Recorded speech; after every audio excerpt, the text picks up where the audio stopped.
Okay, we should be live. Let's see. Should be live.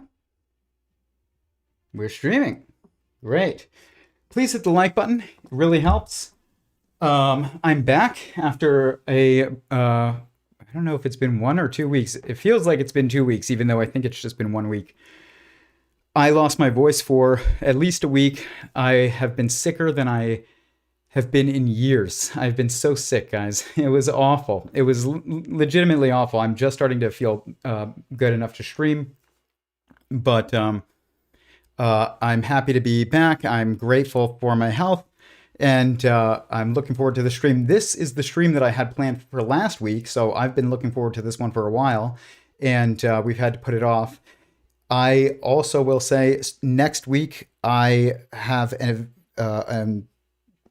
what is it called when you have I've a previous obligation, I guess, or a work obligation, and I will not be streaming on Thursday next week, but I'm gonna try and do a live stream Monday or what Sunday night, probably Sunday night, just to make up for it, because I know we missed last week, and I'm gonna have to drink more water this stream than normal.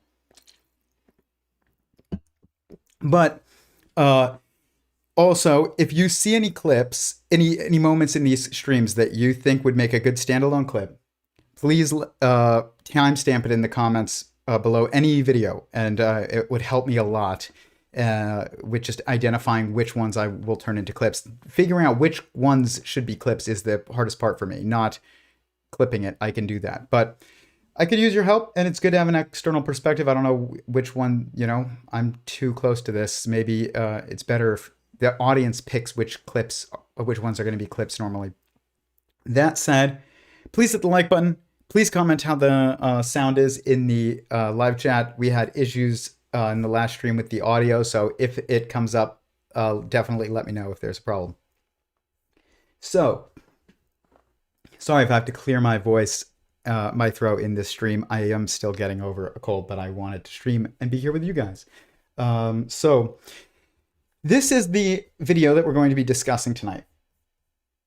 It's another one of Simon Mundie's videos, which we did a stream. I might have even been the last one from his channel. I try not to do too many on the same person's channel in a row, or even on the same person. But sometimes it's worth it. So this time it is. He had a conversation with Rupert Spira, who is a philosopher and kind of a proponent of non-dualism, which we're going to talk about tonight, and Bernardo Kastrup, who I've discussed his work on analytic idealism on here, and other conversations that he's had with many other channels in many streams throughout the years that we've been doing this at this point. Always interesting, always a lot that I agree with, always a lot that I don't, in critical things as well. But non-duality is something that I really want to discuss tonight. And non-duality is non-duality. I remember I was talking to Kurt Chimungal like a long time ago, and he asked me about my theory, and he was like, "Is it a non-dual theory? Is it an idealism, a theory of idealism? Is it a panpsychist theory?" And I had to really think about it, and I remember I gave the answer that I basically gave it this whole explanation of like why I don't like some of these terms, but I think that technically it's all of those things. It's idealist. It's a theory of idealism, which is that consciousness is fundamental, or sentience. It's non-dual in that it's a theory of a singular sentience that is all-encompassing and also initializing. And but I have issues with these other terms as being like the most fundamental. I'm not saying that they're wrong. They're not wrong. They're just not as fundamental as they could be, which is what I've talked about on here before, is what we're trying to get at is how fundamental can we get? how concise and coherent and true can we describe existence and the nature of existence, the structure of existence, what it is really. And non-duality is, you would think, is very similar to sentient singularity theory, in that sentient singularity theory is a theory of singularism, singularness, singularity.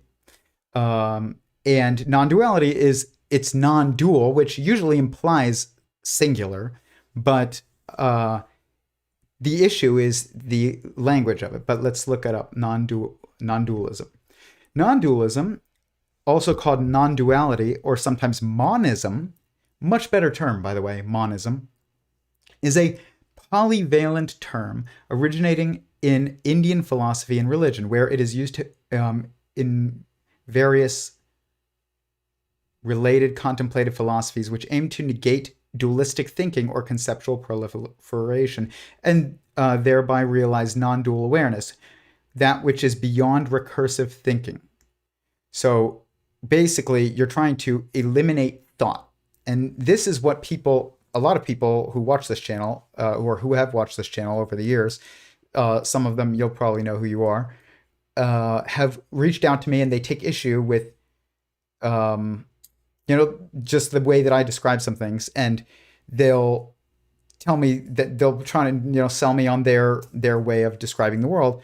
And they almost always will tell me that that thought is the problem, and that we need to move past thought, like get past thinking, and that we need to have no thought.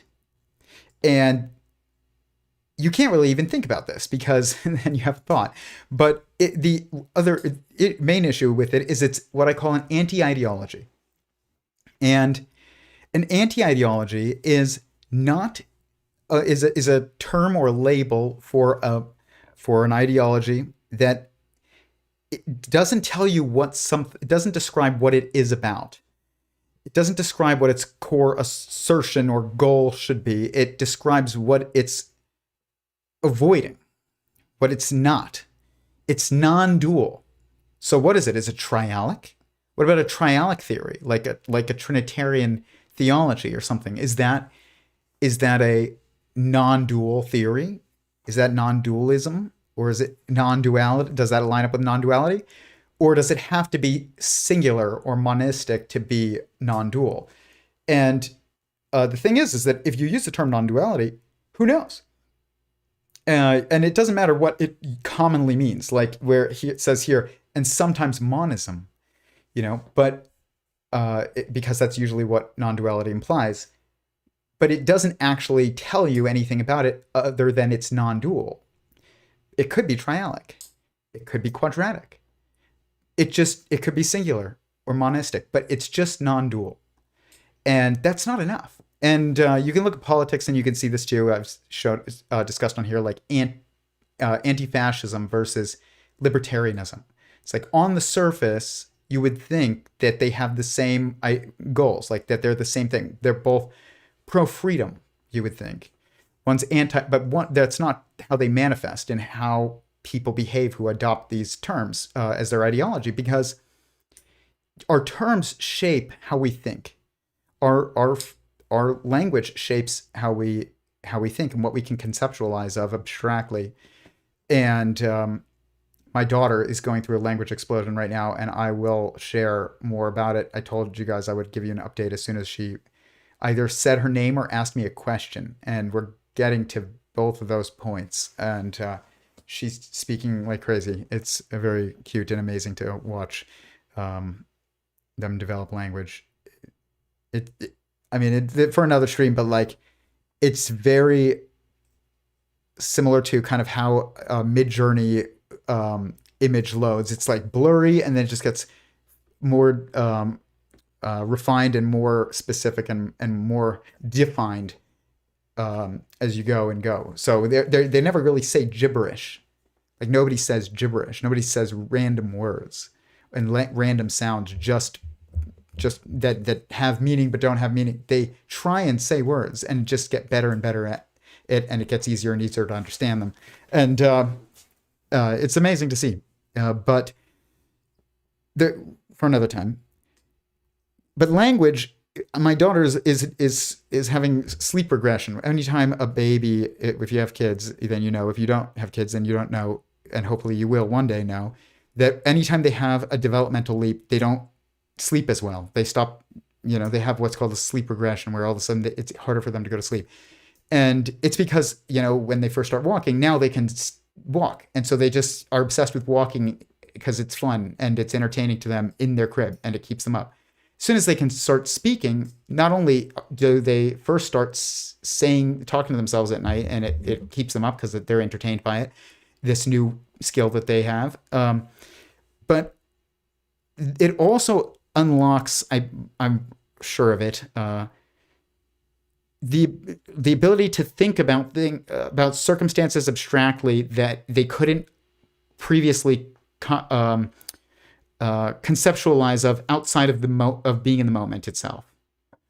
And she can think about the sun that's outside because she knows what the sun is. She can say it to herself, oh, sun, even in her head. And then the sun, she can picture it. Same thing with moon. But if you don't know what a moon is called or what a sun is called, or that it even is called anything, you can't think about it really in any kind of defined way outside of looking at it. When you're looking at it, you can, but when you're not looking at it, you can't. And this is very critical, and it kind of it constrains our language, constrains our ability to think abstractly. So, but with anti-fascism, you are just anti-fascism. You're not pro-liberty. Whereas if you're libertarian, you're focused on liberty. That's your goal. You have a goal of maximizing liberty. But if you're anti-fascist, your goal is to destroy anything that you perceive as fascism, but not to pursue building anything constructive, but just to destroy. Whereas if you're a libertarian, you're by default anti-fascist, but you're not focused on that. You're focused on maximizing something, on building something, which would be liberty in this case. So even though they're very similar, they're not really, and that you can see that in the way that people who call themselves libertarians versus people who call themselves anti-fascists act usually, and what they usually do. You libertarians found the United States of America, and anti-fascists, burn it down. And so I'm not getting political. I'm just there's a linguistic fact is that it is it's only anti. So that's why anti-racism ends up manifesting racism, what most people would call racism in those people, is because your focus is on racism. You can only move towards what your focus is. It's like when people say, don't think about an elephant. It's like, well, now I can only think about an elephant. And so this is this is the issue with non-duality, the term non-duality. And so while Sentient Singularity Theory is non-dual in some ways, I guess you could say, because its focus is on singularity, on sentience, is on the singular structure of sentience. It's not focused on avoiding dualism, and whereas monism is a much closer term to what Sentient Singularity Theory is, but monism just means one. It tells you the structure, but it doesn't tell you the nature. Whereas Sentient Singularity Theory is the structure is singularity, this nature is sentience, and you need kind of both in order to have this more complete description, and because you needed to describe what something structure is and what its nature is. If it is an animated being, if it's not animated, then you don't have to describe its nature really. But if it is an animate being and a dynamic system, then you need to describe its nature. So let's see here. Monism attributes oneness or singleness as to a concept such as existence. So I say this all the time. Existence is by definition singular. There's only one existence. Everything outside of existence is by definition non-existence, and non-existence doesn't exist. So existence is monistic. It is singular, but that's not enough to tell us what is existence. It's just starting to tell us a little bit about how it's structured. And but non-dualism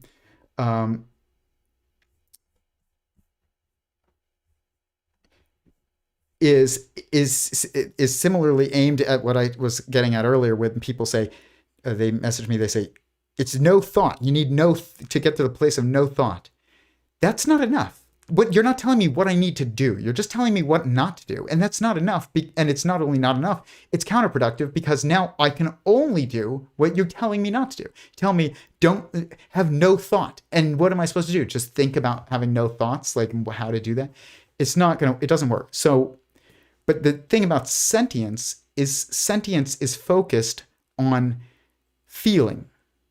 A sentient being feels. A sentient singularity, which is a sentient being, feels. That is what it does. That is what makes it sentient, and it is what you want to get at is a place of pure feeling, not thinking. That's what people mean when they say, I'm trying to transcend duality or transcend thought, usually, and or go, have no thought. It means like feel and just be, which really means just feel everything. Feel your emotions currently, feel your and like in your current circumstances only, not think about the future and how it makes you feel. You have to just feel where you're at, feel your emotions right now, feel your physical sensations in this moment, and that is where you get to like the most pure awareness that you can get to. And so that is what my issue with non-duality is. It doesn't tell you what to do.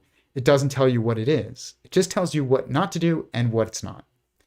That matters enormously. So a perennialist view posits that non-dual awareness, despite fundamental differences in explanatory frameworks, is a common essence in various religious traditions. Yes. English term non-duality is derived from Sanskrit. One without a second. Advaita. It's the Hindu Sanskrit term for not two.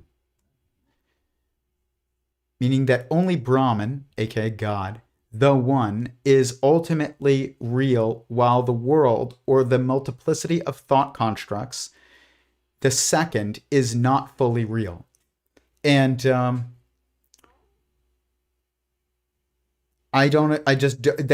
whole thing is built on what is not real. And I don't think that the term real applies to fundamentality. It's implied that you're focusing on what is true and what is your truest. And that's why I say to all the time that the first question, what is the first question, is actually the first question. But the second question is, what is the truest thing that I know? And I don't say what is the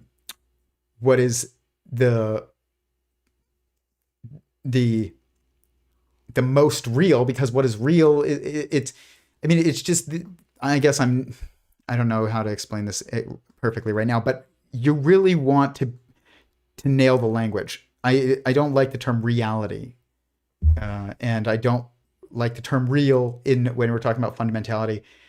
I think the term true and existence, these are better terms than reality,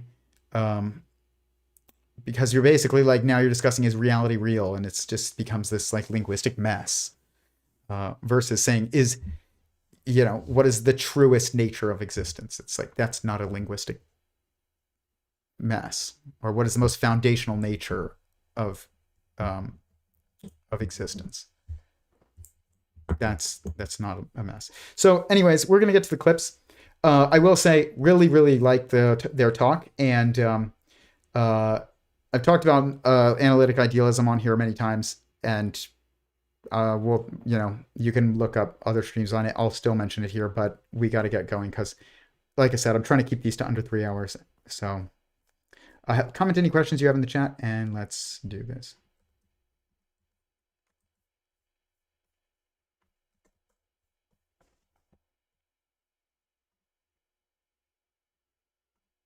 Give me, as much as anyone else, a bit of a backdrop of your scientific credentials, if you may. My original education was in computer science, but I very quickly, immediately after my graduation, found myself working in a large physics experiment, doing part of the data acquisition system for the Atlas experiment of the Large Hadron Collider at CERN in Switzerland. Started thinking about artificial intelligence because it was one of the techniques we were working on in order to recognize relevant physics events from the data stream and separating those events from the sort of the trash, the background that any physics experiment generates. After that, I started thinking about, well, if I can build an AI, can I build an AC, an artificially conscious entity? And then that got me back to philosophy, which was something I was interested on, I don't know, since birth. I don't remember not being interested in philosophy.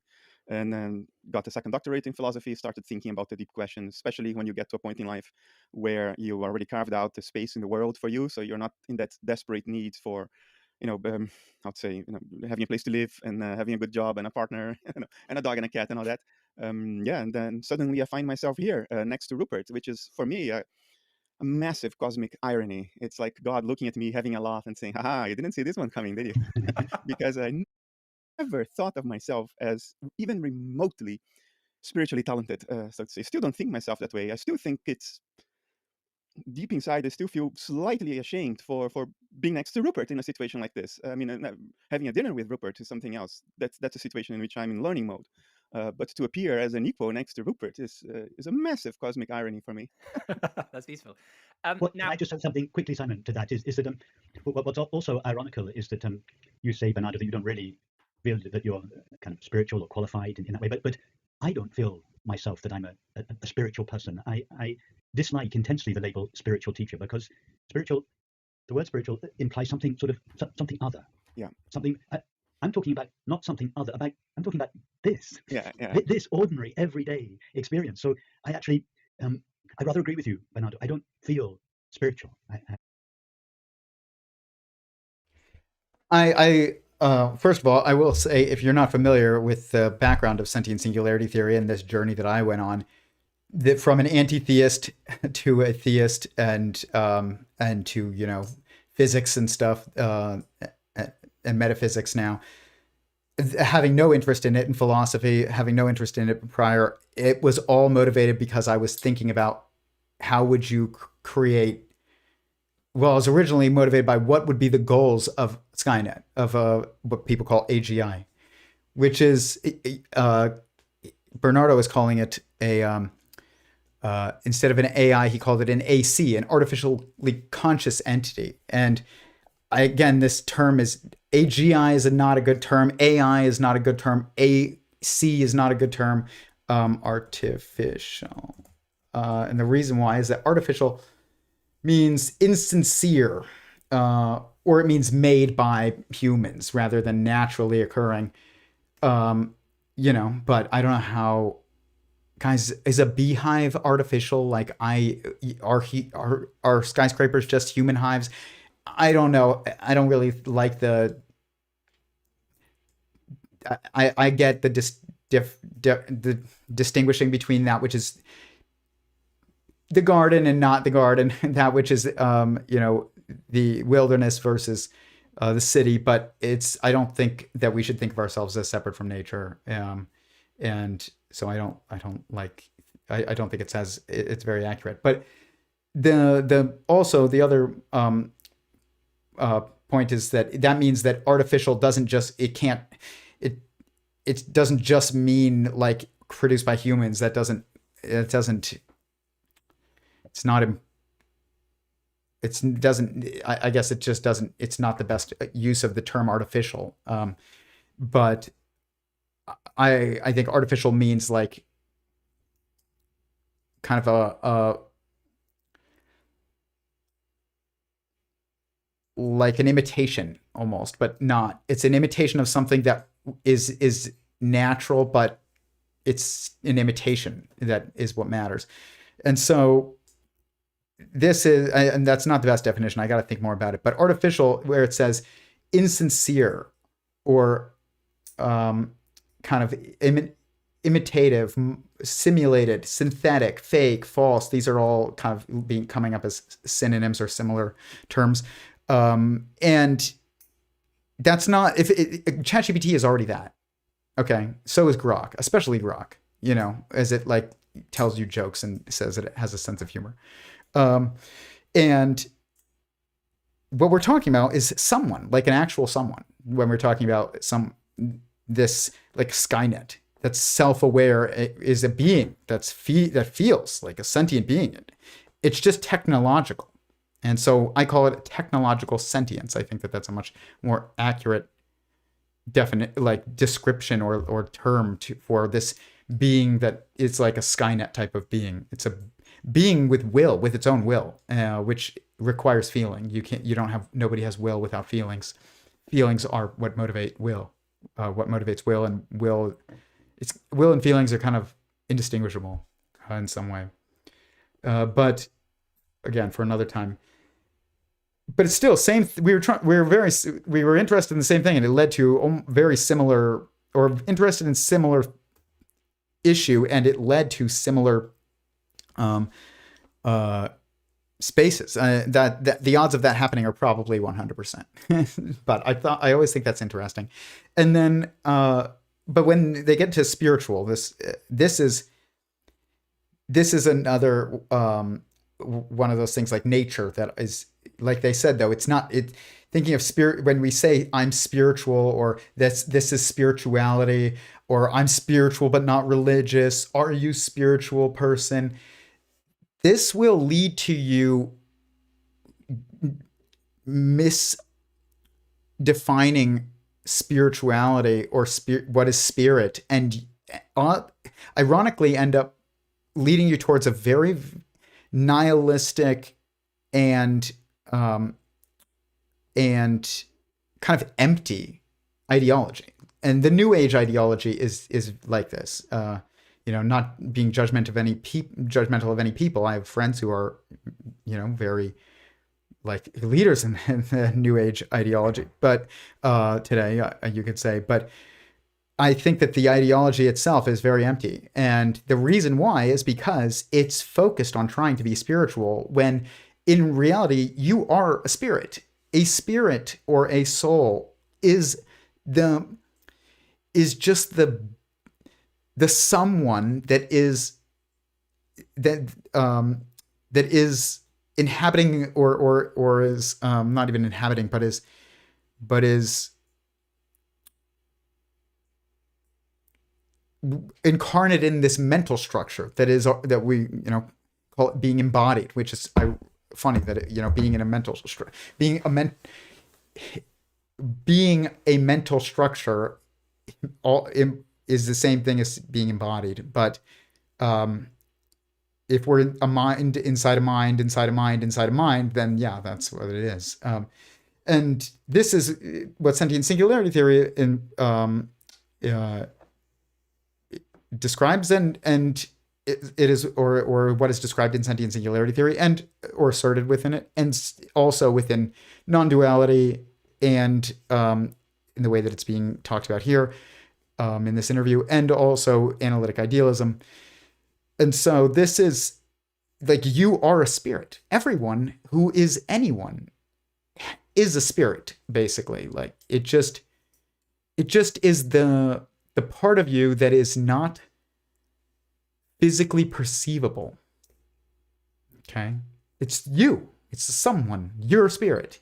You don't have a spirit. There's no one who is more spiritual and others who are less spiritual. I actually think that the more spiritual you try and be, the less spiritual you will, the less you like authentic you will be. Your spirit will be, I guess. And so I really don't. I agree with Rupert, and I never thought of myself as spiritual. I think of myself as very analytic, and but I do think of myself as deeply like feeling, and obviously everybody is who is anyone is feeling, but I am someone who cares a lot and is very morally concerned, I guess, like with and it's a focus of mine, is our souls, and what is best for our souls, what is best for our spirit, I guess. And also understanding what is spirit, and that's what this whole project is about. But I've never thought of it as spiritual, like a spiritual endeavor. It's why I've never changed how I dress, and I haven't, I don't know. Like, there's definitely a look and a culture in the New Age movement that it's very posturing, because it is basically defined spirituality as something that is something that's pursued by some people but not by others. So you have to show yourself as somebody who's pursuing it. I don't even know what spirituality is. I think it's a terrible term, and it's like religion. It's a terrible term. So the most observant theists in the world will not call themselves do not call themselves religious. They say, I'm just doing what I think is right and what I should truly do, and that's it. And so they don't think of, oh, I'm super religious. They don't say that. It's people who are, secular will look at those people and they'll say they're super religious. But it's not the people who are very observant, of any theistic tradition, that are calling themselves religious. They're saying, I don't think of myself as religious. Just think I'm doing what I'm supposed to do. And that is not true of the New Age movement. It's very, that's why it doesn't have moral.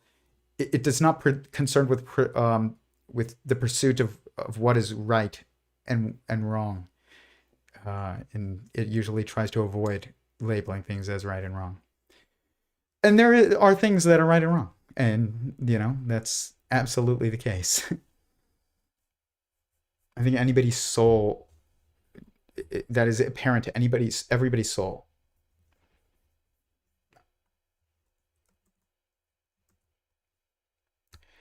I love that that Bernardo said this next clip. Actually, this was great. The man or woman in the street and their understanding of reality, of experience, of science. Someone at the moment here in Britain who is very much the figurehead in that area is Brian Cox. Now, he, you could say, he's a celebrity physicist. He worked at CERN as well. How, in terms of, for example, the amount of publications you've had written about idealism in scientific papers, how would you compare you and Brian? And I don't mean to be in any way leading, but just out of interest to be. Well, Brian worked at CERN as well at some point, I think. I don't have much sympathy for him, even in his efforts to communicate physics. I think he's more focused on drawing a flabbergasted reaction from his public than to actually explain what's going on. They're more focused on the, whoa, wow, what is this? What does quantum physics mean? Than actually explaining things. And he seems to be married to a particular metaphysics without even thinking of it as a metaphysics. And that metaphysics is, of course, physicalism or materialism. And metaphysics, again, for someone like me, that just means reality, a model of reality. Yeah, metaphysics is what is behind physics. Physics is how nature behaves. Metaphysics is what is it that behaves. So it's behind the physics or beyond the physics. Yeah, so. Okay, very good. I love this. Bernardo hit the nail on the head on all of those things. I feel like I will say I'm going to try not to ascribe like motive to Brian Cox, but I definitely understand what Bernardo's getting at. But I also will say that I don't think that Brian Cox and Neil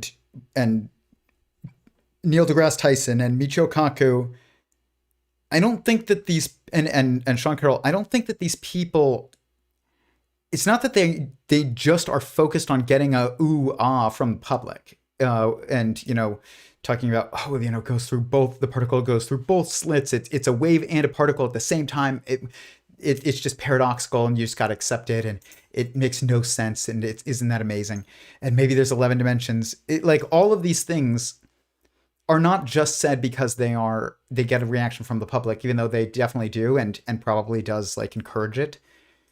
It's that I don't think that they actually I know that they do not understand what is going on. In fact, they don't even have a coherent proposal that they put forward that might explain what's going on. And with all these seemingly paradoxical observations in quantum mechanics and things like that, they have no explanation because their metaphysics is just false, and it is just logically not what you should assume, no matter what is absolutely true objectively of reality, whatever that even means. I don't even think that term, that description really makes sense in the proper context, but you kind of have to adopt my the context that I am asserting, and also or subscribe to, and so does Bernardo, and so does everybody, Rupert and Simon in this discussion. But in order to understand that, but if you don't accept that, if you're anti-theist, which is what all these people are, they are anti-theists. Brian Cox is an anti-theist. Neil deGrasse Tyson is an anti-theist. Michio Kaku is an anti-theist. Sean Carroll is an anti-theist. They cannot have idealism, quote unquote, or sentient singularity theory, or whatever, panpsychism, any of these theories or ideologies that, or descriptions of nature, or I don't want to say nature or reality, of existence as having a primary nature of sentience. It inevitably means that there's one initial and all-encompassing existence that is itself sentient, that is God. Like, that is theistic theory. And that was my answer to Kurt when he asked me what is sentient singularity theory. I was like, honestly, it's kind of just it's a theistic theory. Like, it's all those other things, but like, I just think of it as the scientific context of theism. And that's it. And that's not what it tried to be. I didn't try to do anything other than describe the fundamental nature of reality or of existence. But if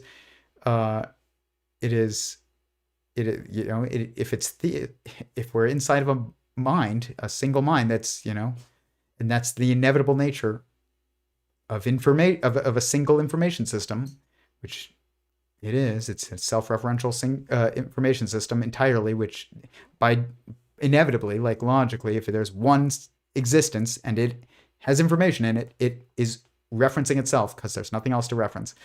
That means it is entirely self-referential. That implies, like, that seems to explain why sentience is the nature of a fundamental nature of being. It's just inevitable.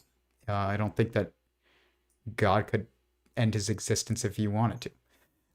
But this is something that is absolutely opposed by obviously physicists, in mainstream physicists, not all.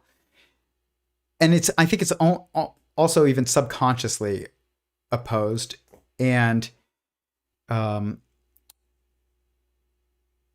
but this is why, though, they can't make sense of the metaphysics. And what's interesting is I did a video called Theories of Everything, the How-To Guide. And it's linked below. If you haven't seen it, it's very good. It's like 20 minutes. It was my entry into the Theories of Everything channel's Pace 1 competition.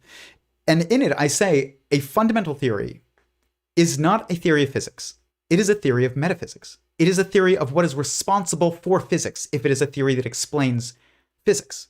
If it explains our current physics, it's a theory of what is responsible for physics. That means it's a theory of what's behind physics, which is metaphysics, which is exactly what Bernardo says. He's 100% correct. And this is also why like physicists can't explain, it can't go beyond their current theories, because you need a context that is not physical in order to provide enough information to explain what is physically perceivable, so which is physics, everything that we can, from mass to the observables in quantum mechanics. So they don't believe there's anything beyond it, beyond physics. And you can't explain a theory or a field within itself that is not kind of a self-referential structure. And the thing is that only one structure is intrinsically self-referential that we know of, and that is sentience. It is aware of itself. It's an information system that is informing itself about itself. That is what it is. There's everything else is an information that informs us. It's not.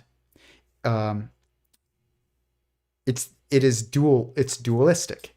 You can't separate an observer from the observed. Like if you look at Stephen Wolfram's work, and he's now saying that what his physics project implies, and he's correct, is that we perceive the laws of physics and the physical phenomenon that we do because we are the types of observers that we are, which really means that the mental structures, that the structure of mind is what is responsible for the physical observations that we make. And it's like glasses that are a kaleidoscope. It's like, if you're looking around at the world through kaleidoscope glasses, you're going to think the world looks like, it does through a kaleidoscope, but it's because you're looking through the kaleidoscope that's causing it to look like that. But the reality is that there's no difference between what you're perceiving. There's no objective reality in fundamental existence like there is with the kaleidoscope. Yes, like the cup does not actually, split into 1,000 fractals when it just doesn't. But when you look through a kaleidoscope, it looks like it does. But to use it as a cup, you have to grab it, and then it doesn't seem like it splits into 1,000 pieces. So there is a objective reality in that circumstance, but it's contextual. And but when you're talking about fundamentality, there is no objective reality. There's that which is subjectively perceivable, and there's a subjective perspective by sentient being, and then there's the supersubjective perspective, which is that which is perceived by all sentient beings personally, but also universally. So, like the answer to what is the truest thing that I know is the same. That answer for me is the same answer that it is for you. But it's I am. But it's I am for me, and it's I am for you. It's not I am for me and you, Tyler, are for you. I am not the truest thing you know. I am the truest thing I know, and you are the truest thing you know. So it is a self-referential system. Only sentience is self-explanatory in some way, you could say. And language breaks down a little bit at this level, so it's hard to describe. But Brian Cox,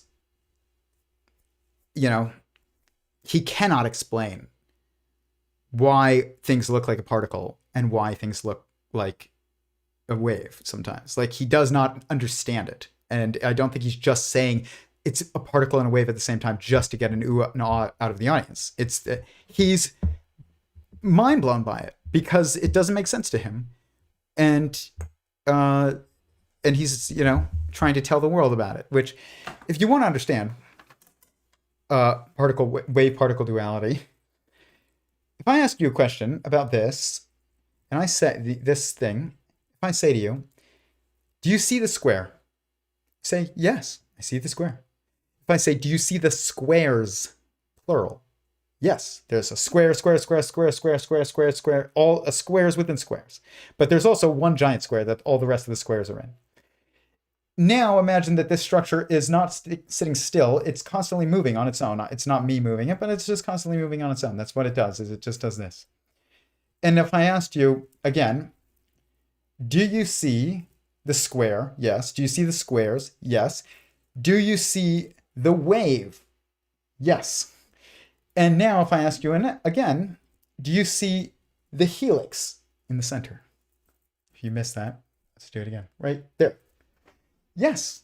So what is it? Is it a square singular? Is it a squares plural? Is it a wave, or is it a helix?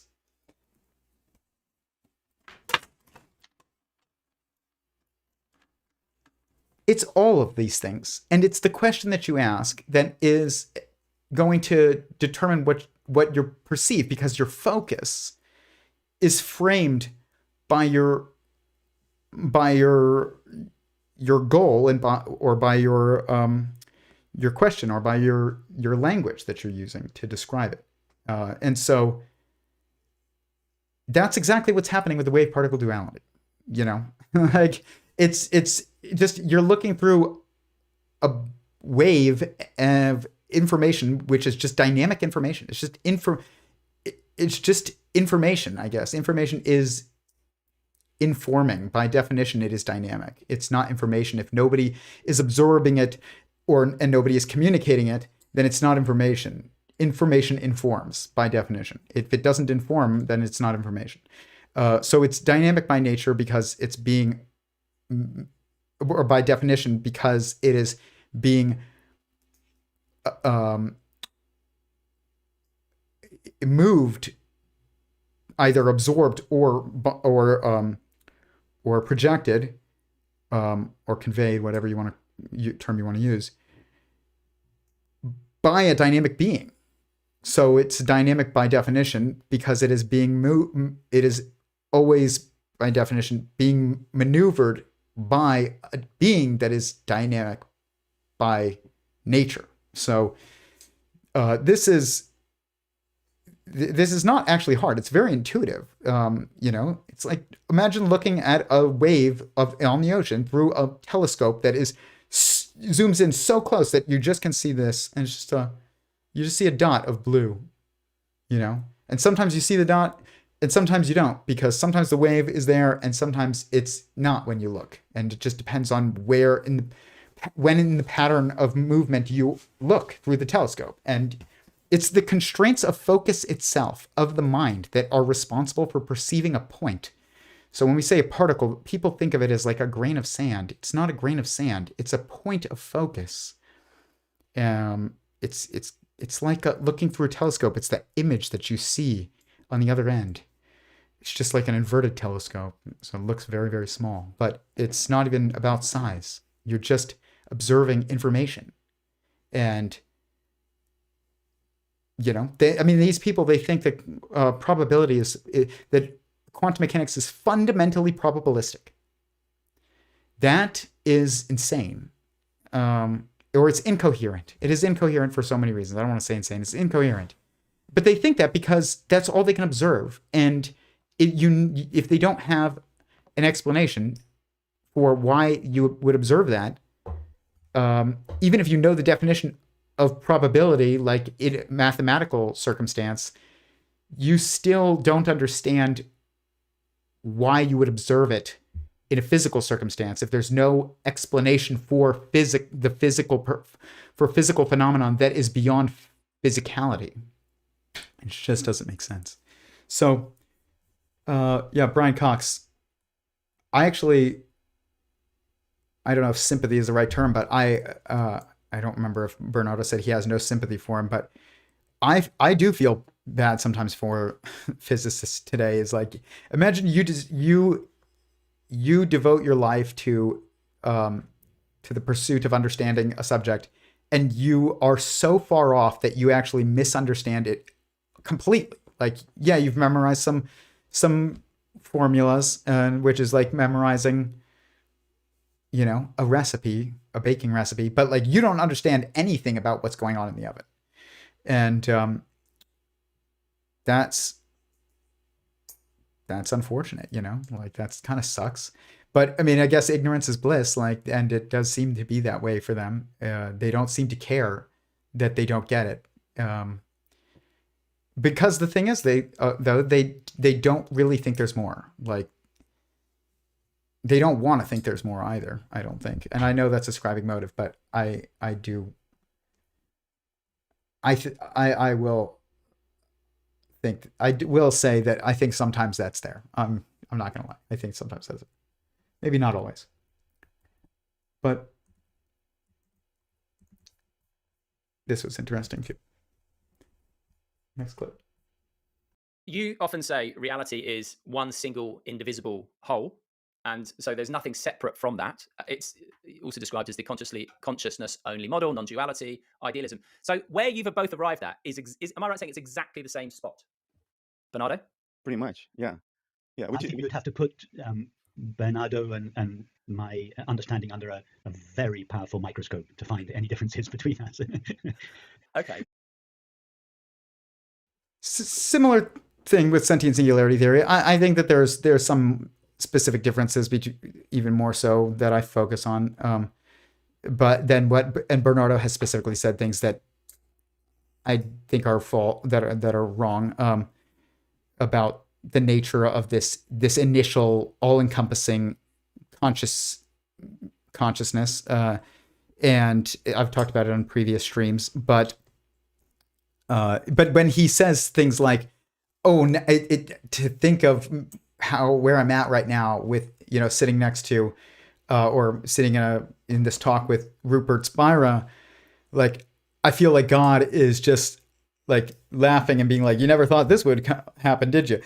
Like that statement implies that we actually agree that being has its own motives and goals and feelings, but he has described in previous conversations that I've given commentary on that he doesn't think that it is it is someone that has like specific goals that are conscious goals. It's just kind of a machine consciousness, I guess you could say. It doesn't have this individuated someoneness that's critical to defining someone, I think. But maybe he's changed on that. I don't know. But he's definitely in the past. That's where we disagreed. And I will say that's an enormous disagreement. It actually, like, the more you focus on that and build from that idea, the less, the closer you get to basically physicalism. It's just you're with different terms. It's because you're saying that you could say it's about consciousness and that consciousness is fundamental. But if you don't think that fundamentally, like that being, that consciousness, that most fundamental consciousness has a will and feelings and goals of its own, as much agency as you do, if not more agency, then I just think that your model falls apart and starts to line up a lot more with what you kind of opposed, which was physicalism. But regardless, in general, when he's not talking about like God specifically, and he's talking about the metaphysics, we would agree on most things, on almost everything, actually, I would say. And yeah. But what's interesting about this clip that's part of what I showed, why I showed it, is I've said this before, that I never had a goal with the term sentient singularity theory. I didn't have a term. I just had models, and my models seemed to line up with a lot of other people's theories. And I just wanted to be part of the conversation of other people's theories. I didn't want to propose my own theory. There were too many theories out there. Like, that's how I felt. It's like, I wanted to see one rise and reform science, and kind of right the ship a little bit. But I didn't care like whose it was. And I didn't want to add another, name into the pot. But the thing is that I realized none of them were rising because none of them were actually as fundamentally truly descriptive of that which is the most fundamental nature and structure of reality, like, or of existence. And that's why, they were, it was geometric unity. That it's, things are geometric and united, meaning like there's symmetry but it's all organized in this single, around this single structure or single point to some degree. And analytic idealism has, says that our reality is fundamentally ideas, which implies it's in a conscious mind. And, non-duality, it's non-dual, and it's probably monistic, but it's at least not dual. All these things were they were close. They weren't false. It's not that they're not true. They're all true. They're just not as fundamental as they could be. And so I realized, I was like, okay, maybe we do need a new term, a new name for a theory. What would that theory be called? Like, what is the fundamental nature and structure of reality? And then I was like, wow, sentient singularity theory. It is sentient and it is singular. And I tried to pick terms that were as specific as possible, that had as little like differentiation and of interpretation as I could, other than the fact that singularity is associated with physics. But that's because of this culture of wow physics that we have. They'll be like, it ends in a singularity, a point in which all of space and time breaks down into, a single point. Like, what does that even mean? They have no idea. I have an idea, but Brian Cox does not. And but the thing is that people said to me, they said, stop using physics terms. Like, and they think that I used singularity because it was a physicsy sounding term. It sounds smart, it sounds sciencey. No, it's because existence is intrinsically, logically, inevitably, definitionally singular, which is exactly what Rupert Spira said. You often say reality is one single indivisible whole, and so there's nothing. Exactly. And what is its nature? That's the next question. And this is why I did a stream many, many, many years ago, and I was like, it was called like Sentient Singularity Theory Wins. It's like, and I basically said, I don't even have to propose my theory. It is, if it's true, it will inevitably win. Even if, also, once it gets institutionalized, it gets misinterpreted and leads to mass just misinterpretation and idol worship. But that's true of every institutionalized ideology. You can't really stop that. Humans are flawed. But that doesn't mean that what you originally described isn't true.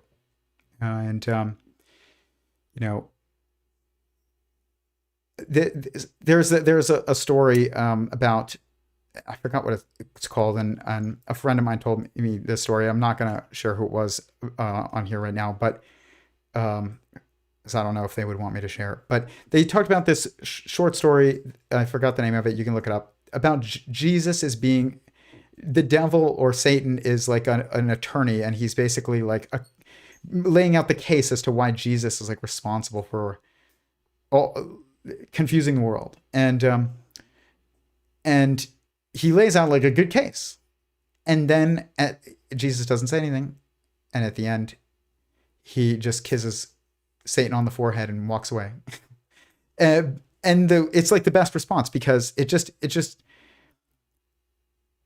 people are flawed and they will misinterpret. Everybody's flawed and everybody misinterprets things.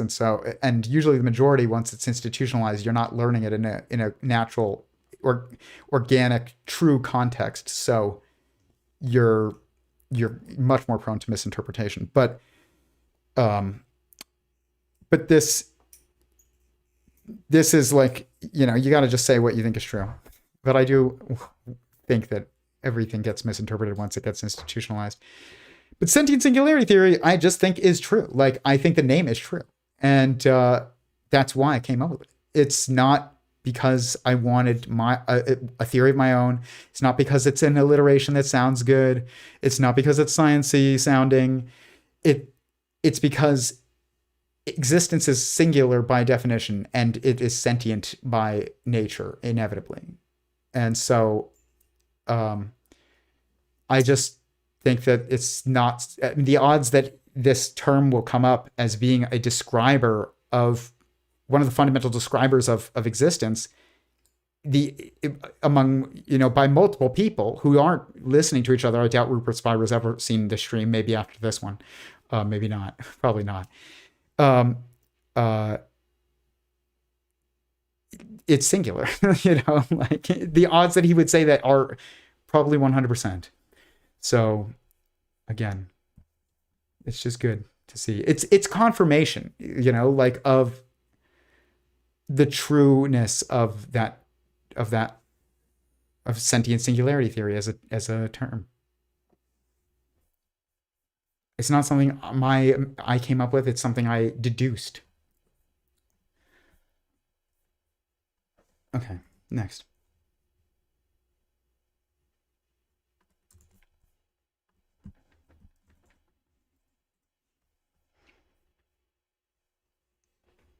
Begin with a bit of a dismantling process in terms of the way that culture at large believes that reality, or what reality is, how people believe what is going on, and all that kind of stuff.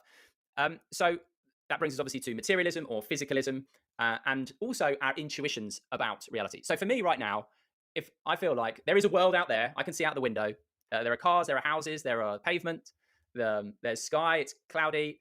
I, in the form of a body, would walk out the door. Inside that body, there is a mind and a self that is deciding to walk down the road and perhaps get in a car or go to the shop or whatever. And if I ran into a wall, it would hurt, etc. So it's a world of things, and I am a thing within that just happens to have a mind within it. Is that seems to me to be the sort of the everyday understanding of reality? Is that about right? Would you say? That's the average everyday understanding. But it's wrong. It's certainly wrong. Yeah. Could you just explain, Bernardo, actually, just to start, how our intuitions then mislead us? Nature has provided us with a set of sense organs, sensors, eyes, ears, nose, and the result of this sensing of the world is presented to us as what we call perception. But if you think of it, perception is like just a dashboard of instruments. It's like you're a pilot in an airplane, and instead of having a transparent windshield, there is only aluminium, and all you can see is the dashboard of instruments in front of you, which provide us with sense data. There are sensors outside the airplane providing you with sense data, accurate information about the world. But of course, the dashboard doesn't look like the world. It provides relevant and accurate sense data about the world, but it doesn't look like the world as it is in itself. The problem is we are born inside that cockpit. We have never peeked out a transparent window to see the world as it actually is. All we have is the dashboard. So we talk in terms of the language of the dashboard. We don't talk about the storm outside. We talk in terms of wind speed, direction of movement, air pressure, which is what the dashboards of instruments provide us. And we end up concluding that the world is the dashboard, because that's all we ever had. Our language evolved around that. Our thinking evolved around that. But of course, although the dashboard is useful, you can fly by instrument, and we needed the sensors and the dials in the dashboard to navigate life and survive. Obviously, the world as it is in itself is not a dashboard. It doesn't look like a dashboard.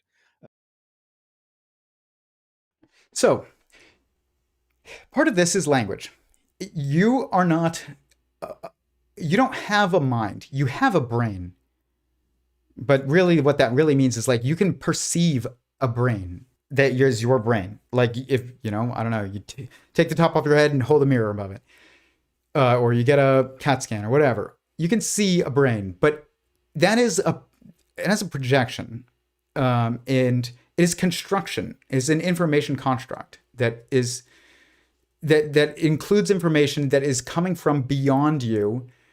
And that means you can't just override it mentally. You have to, it manifests as concretized. You cannot just override it by thinking the color of that door. It's white. There's a door over there. I can't just be like, it's now black. But in a dream, I could.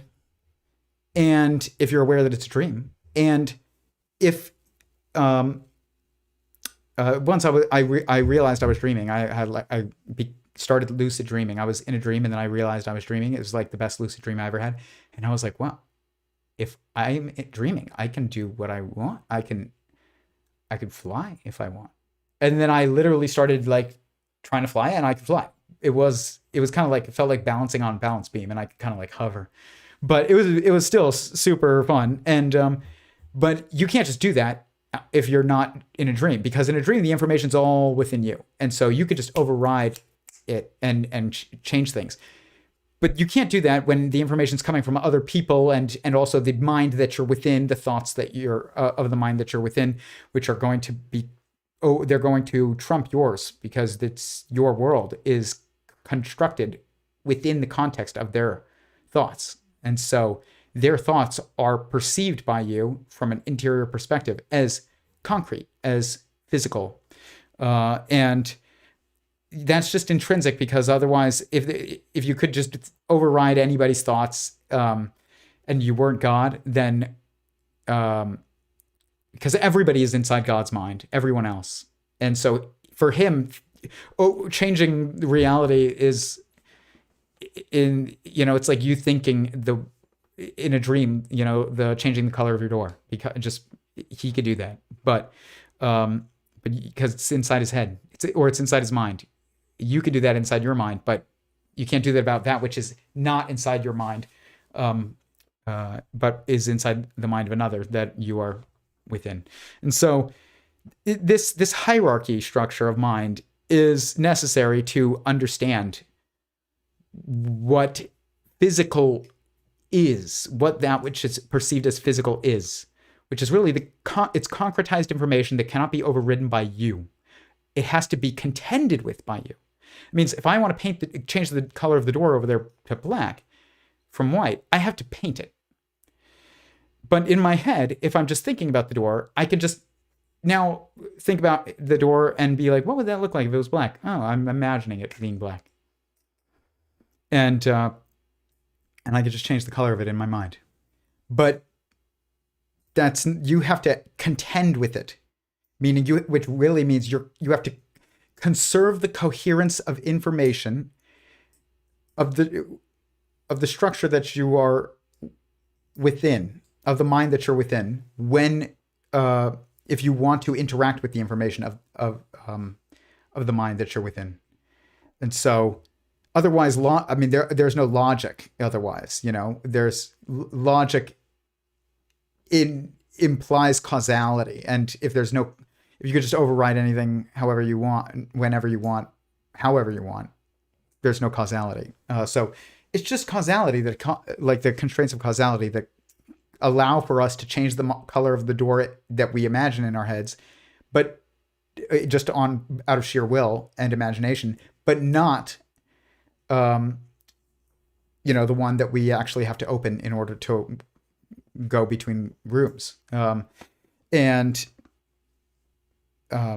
It's just you maintaining the information coherence. That's what physical construction is.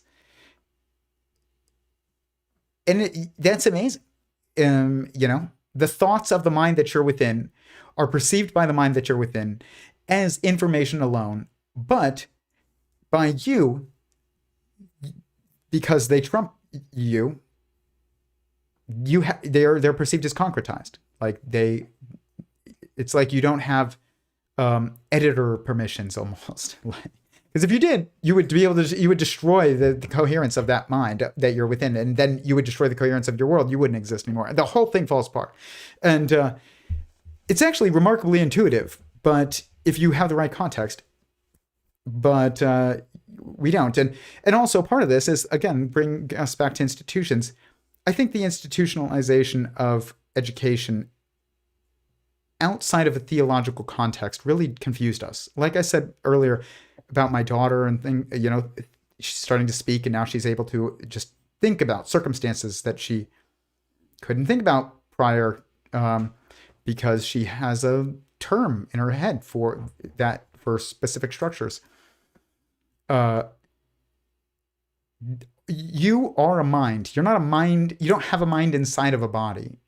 You are a mind. Your body is part of your mind. And everything that you incorporate into your engagement and maneuvering within the world is part of your mind. It becomes like part of you. Your car, if you start driving it, it's part of your mind. It's how you interpret information in the world. Is when, you know,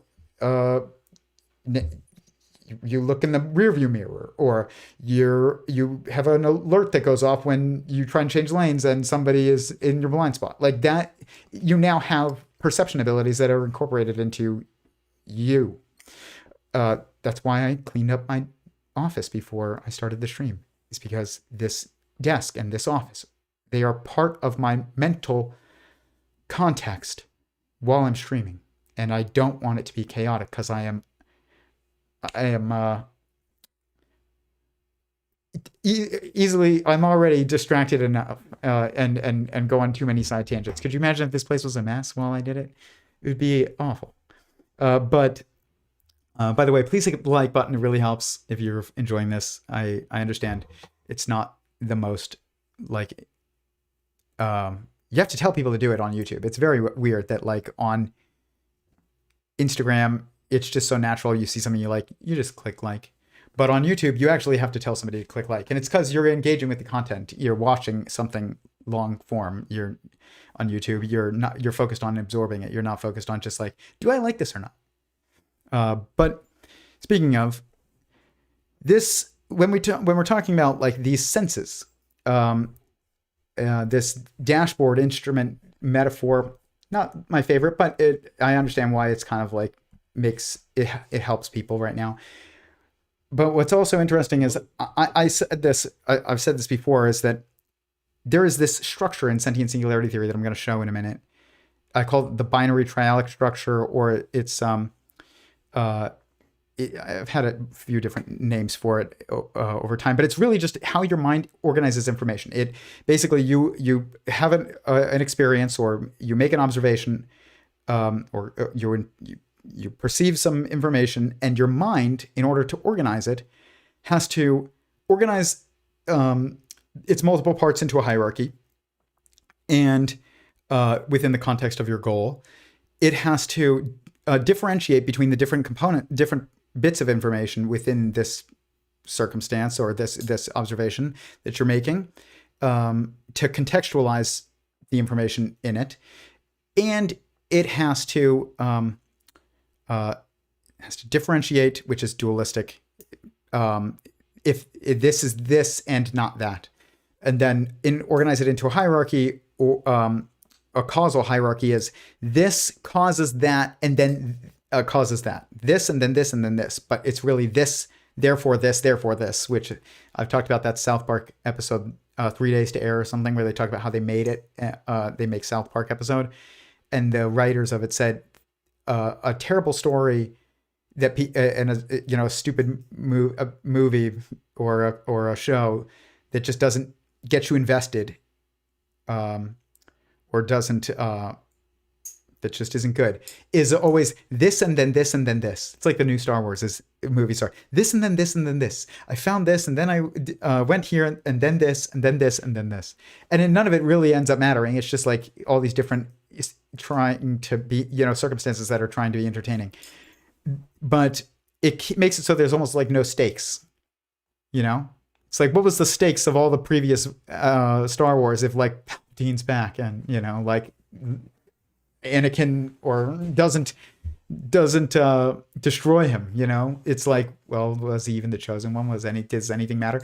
Because they destroyed this, therefore this, therefore this, and they replaced it with this and then this and then this. And so you need a causal hierarchy in order to have actual information, because that preserves the perception of causality, which is just part of information. And this, therefore this, therefore this. And oh man, there's always like one more, but differentiation, causation, and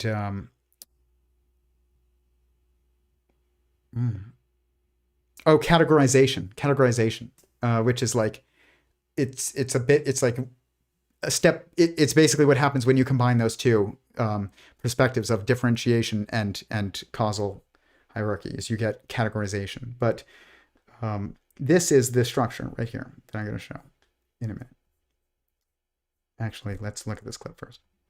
That they present to us is how reality actually is. No, it's just how reality appears when it's filtered through the limitations of a human mind. You mentioned the senses, and obviously, so we've got seeing, hearing, tasting, touching, smelling. So these five sensory organs. So we have 5 ways of experiencing, should we say, and then we also have the equivalent number of organs to help us in that. Is the coincidental nature of that in anything worth commenting on? Absolutely. You're right. As human beings, we experience seeing, hearing, touching, tasting, and smelling. And we experience the world in the form of sights, sounds, tastes, textures, and smells. Is that a coincidence? Of course not. There's a direct correlation. Let's say we had a sixth, well, we have a sixth sense, that thinking, but let's say there was let's just talk about perception. Let's say there was a sixth way of perceiving, seeing, hearing, touching, tasting, and smelling, and let's call it Xing. Let's say there was some experience called Xing. We would experience X's out there. Rupert is right. And this is like the thing that I think that the issue with our science is, and I went on too many side tangents earlier, probably about institutions, but is that we don't have the language in our scientific institutional narrative to discuss that which is non-physical. But we have to, because that's what we are. And so we need to rebuild it. And this exists in theological traditions. They say soul and the soul and God is someone, and like the whole thing it has a much more actually like fundamentally true language structure for describing fundamental reality than our current scientific narrative. And it's not that our scientific narrative is our scientific observations and descriptions are false. It's just that they are not. They are only structurally descriptive. They are not descriptive of an actual nature of anything, because there's only 2 natures that are that actually really exist. That is that which is inanimate and that which is someone. There's some things that are just things, and then there's some things that are someones. And we don't have the someone narrative or the someone language in science. We need to build it. And that's the issue. A lot of like what people think of as like new age, like spiritual, Deepak Chopra, like Rupert Spira, whatever. People will ridicule these attempts as being just, I don't know, pseudoscience, but it's those people who say that don't even understand what science is, if it is anything valuable at all, because of institutions. But this 6 senses thing that he says, he goes, well, there's 5 senses, but actually there's 6. And he goes, thinking is the 6th. That's not actually, I don't think that I would say that that's the case. I do think that there's 6. And I've said this before, because this structure in Sentient Singularity Theory that I'm going to show right now. Open.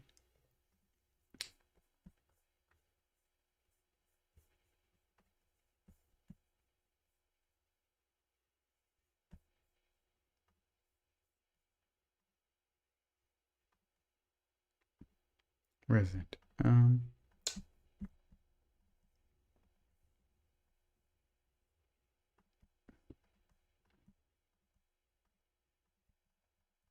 It is the symmetric set, I call this too, right here. This is what I call a symmetric set, or a binary triality, but I think a symmetric set is like a newer term that I've been calling it, and I think it's more accurate, but I'm not saying that's final. And this is just a look at the symmetry structures of mind. That's what it is. That's what this is a model of. And how we perceive this certain symmetry structure everywhere we look. And I think that this is actually what is called a Calabi-Yau manifold. They call it that in physics, is that there's this hypothetical or proposed manifold mathematical structure that exists at every point in space and time. It's hypothesized or to exist at every point in space and time by string theorists.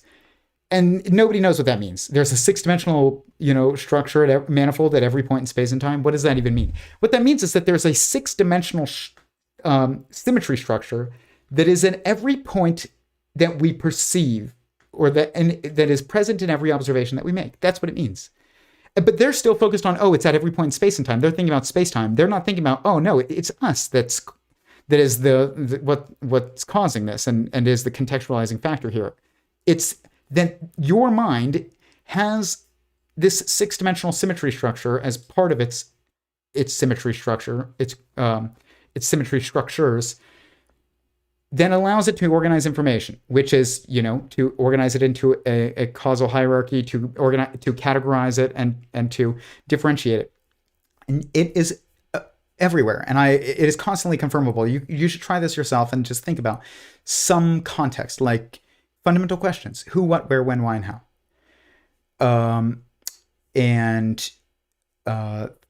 Everything from space-time, length, width, height, past, present, future, and the fundamental forces and the elementary particles in the standard model. You can see this with the bosons, and you can see this with the leptons, and you can see this with the quarks as well. There's an up quark and down quark, and a charm quark, and a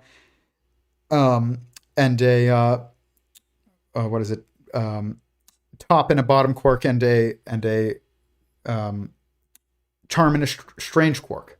It's like, or a bottom or beauty quark. Like it is this six depends on. I mean, it doesn't depend, but some people say bottom quark. Some people say beauty quark. Some people say truth quark, and some people say top.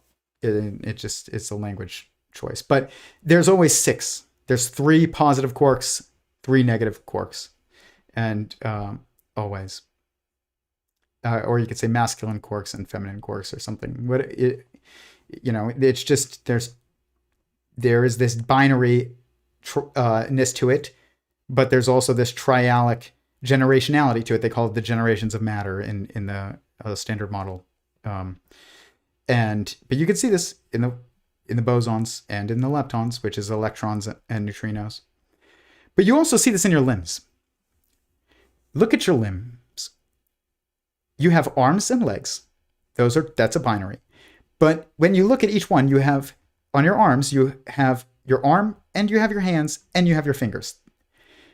And on your leg, you have your legs and your feet and your toes. And that's how you kind of segment everything out. It's your mind is organizing this information. And so it's this fractal that just constantly pops up every time you look at anything. And this is happening around you all the time, and you don't think about it.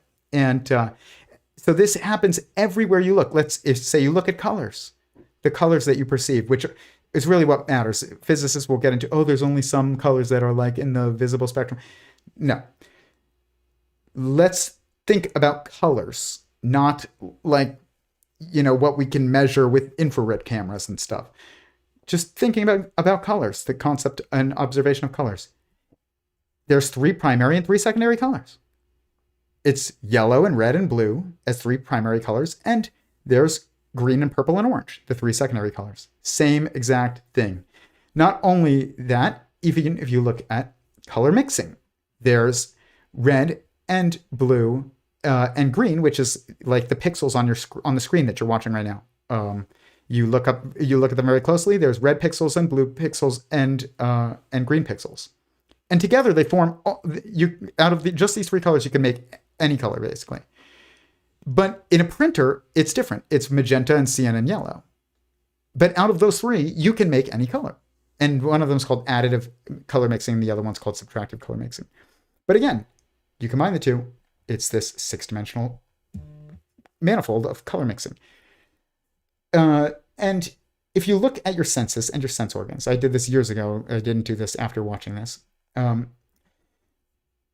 You actually do have 6 senses. The 6th one is emotion. And that's what I would say it is. It's not thinking. Like, all senses are feelings. It is just pure perception. It's not construction. Thinking is constructive. Feeling is perceptive. Emotion is not constructive. It is perceptive. And so that's why it is the 6th sense, not thinking. So Rupert Spira is actually incorrect, but he's close. He's the closest I've ever heard anybody get besides me. But emotion is their sixth sense. You do have six senses. It's not, the ability to see ghosts and not know it, and they don't know they're dead, like the movie Sixth Sense. Great movie, if you haven't seen it. But I won't spoil it. But that's the ability to see ghosts, not the sixth sense. You have a sixth sense. It is just emotion. It is your ability to feel. What it is your ability to feel yourself. Emotion, you feel an emotion when you feel moved. Your you-ness, your someoneness, you're metaphysically moved. And that's all it is. But it is absolutely a sense that everyone has. It's the most fundamental sense that everybody has, and it is it's the sixth sense. But if you look here, you have emotion and taste and touch and sight and smell and hearing. And so what's interesting about this is that if you organize this into this binary structure, emotion and taste and touch all are the perception of things, of information that you perceive as moving you, like directly, and with emotion, super directly. So because taste, you have to touch something to your tongue to taste it. With this sense of touch, you have to touch it to your skin to feel it. With emotion, you say, oh, that painting moved me. That song moved me. It's you say, you don't say, I saw that song. When you're describing like how it impacts you emotionally, you say that impacted me, just like I just said, because it contacts you directly, and even more super directly in the case of emotion. So all three of these are perceived as a sense that occurs when things touch you. Sight and smell and hearing, though, these are senses for that you sense when you are perceiving information that is being understood as not touching you. It's outside you. It's beyond you. And what's interesting is touch is it's something outside you. Taste is but touching you, but connected, like directly contacting you or impacting you. Taste it's directly impacting you, but it's in the process usually of being ingested by you. Okay? And then emotion is entirely you feeling something inside yourself.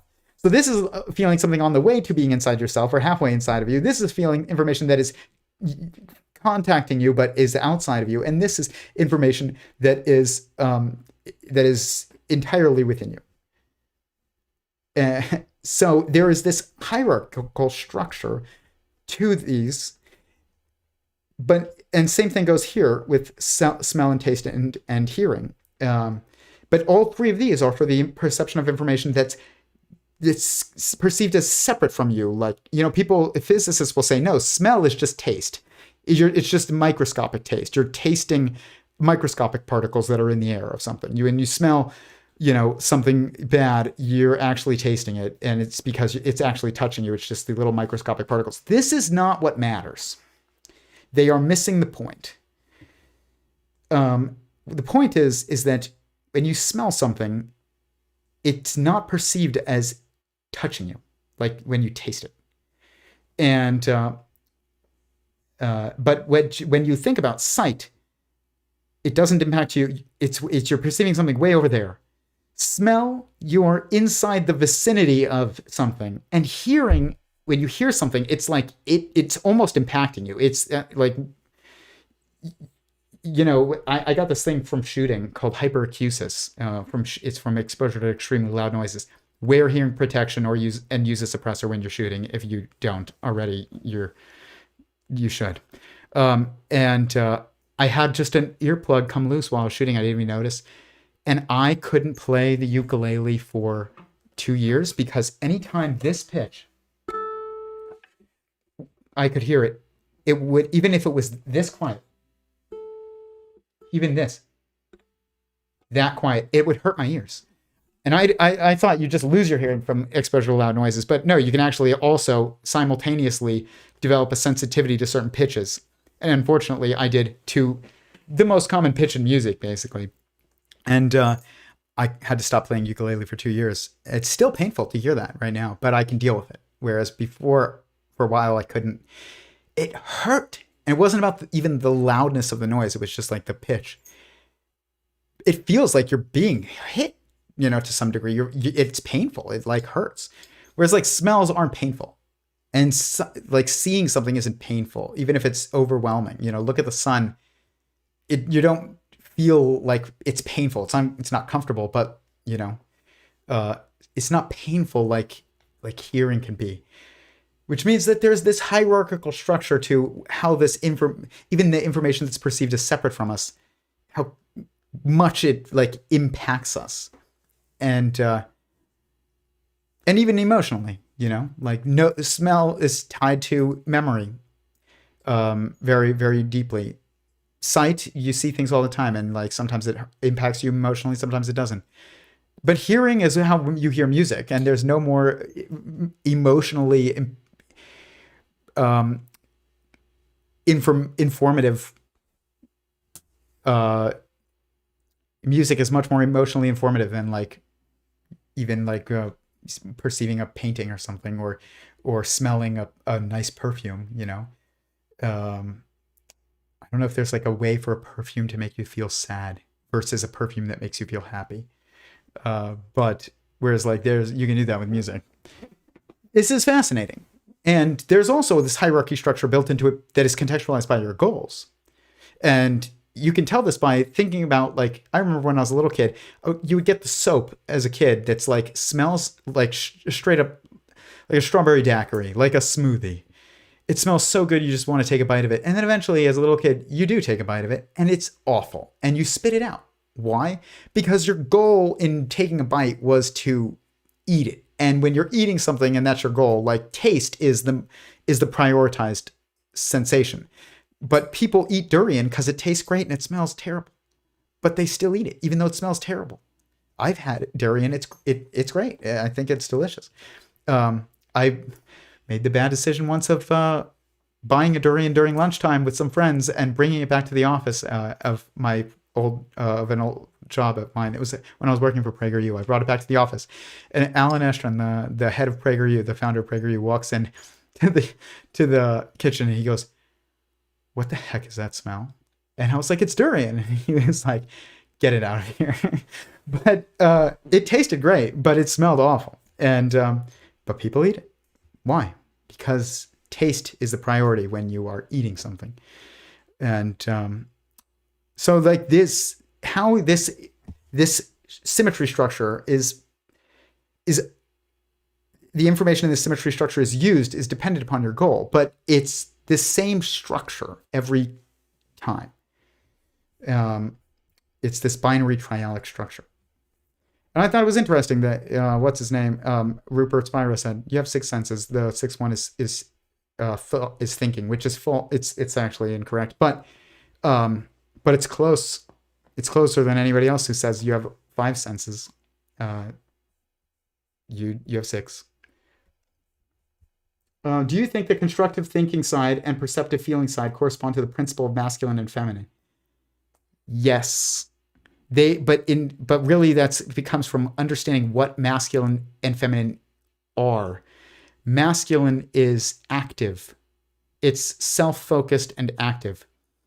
Feminine is focused on another, and it's reactive. So that's what feminine really means. It doesn't just mean emotive. There are some emotions that are masculine emotions. They're like pure will is masculine. Just the desire to do anything. The driving will, that is like the baseline, like most fundamental feeling that any of us have, emotion that any of us have, is just will. It's just pure will. It's just desire in it, like itself, not towards anything specific, but it's like what motivates you to want to do anything specific. is this general will. That's masculine. But feeling specific feelings, like that are specific emotions, that it's not just will, that, you know, is self-focused, like desire to do more, be more, like that's masculine. But the desire to, but the feeling of sympathy, empathy, anything that's relative to someone else is feminine. And yeah, so that's what masculine and feminine means. Like masculine, people think masculine means like logic. Feminine means just emotion. That's not true. Emotions drive everything for everyone, but men do have the ability, like, to detach themselves at least much more easily. And I think also fundamentally, metaphysically, in a way, we're just more detached from others than women are. And that's just a metaphysical and physical truth. Everybody's been inside of a woman, like my whole body as a unborn baby was inside of my mother's womb. And she was inside her mother's womb, and she was inside her mother's womb, and she was inside her mother's womb. And everybody's connected through women, physically and also metaphysically. But men we're not as connected. Like we don't have that that complete connection that women metaphysically and physically have to everyone else. But that also allows us to do certain things, which is to kind of step back and look at the big picture, which really means like detaching yourself emotionally from the current from your personal circumstances. And women do not have the ability to really do this, I don't think. Sometimes they can, it looks like they can do it, but I don't think that they actually can. And I think only men can do this. Remember that metaphysics is what is responsible for physics. That which we physically perceive, even in our reproductive, like evolutionary constraints and structures, that is all of that is perceived because there's something metaphysically going on underneath it. So yeah, I mean, it's not that women are emotional and men are not, and men are logical. It's that men can detach themselves from their emotions, or from emotionally from their current circumstances. That's what I'll say. They can detach themselves emotionally from their current circumstances, and that allows them to look at some things kind of analytically and objectively, or holistically, I would say. But women can't do that. But it also means men don't feel when they're not as intuitive. We don't feel when there's like something wrong as easily. Whereas women will they will know something's wrong because they will feel in some circumstance that something's wrong. But because they can't detach themselves emotionally and look at it holistically, they can't figure out what's wrong.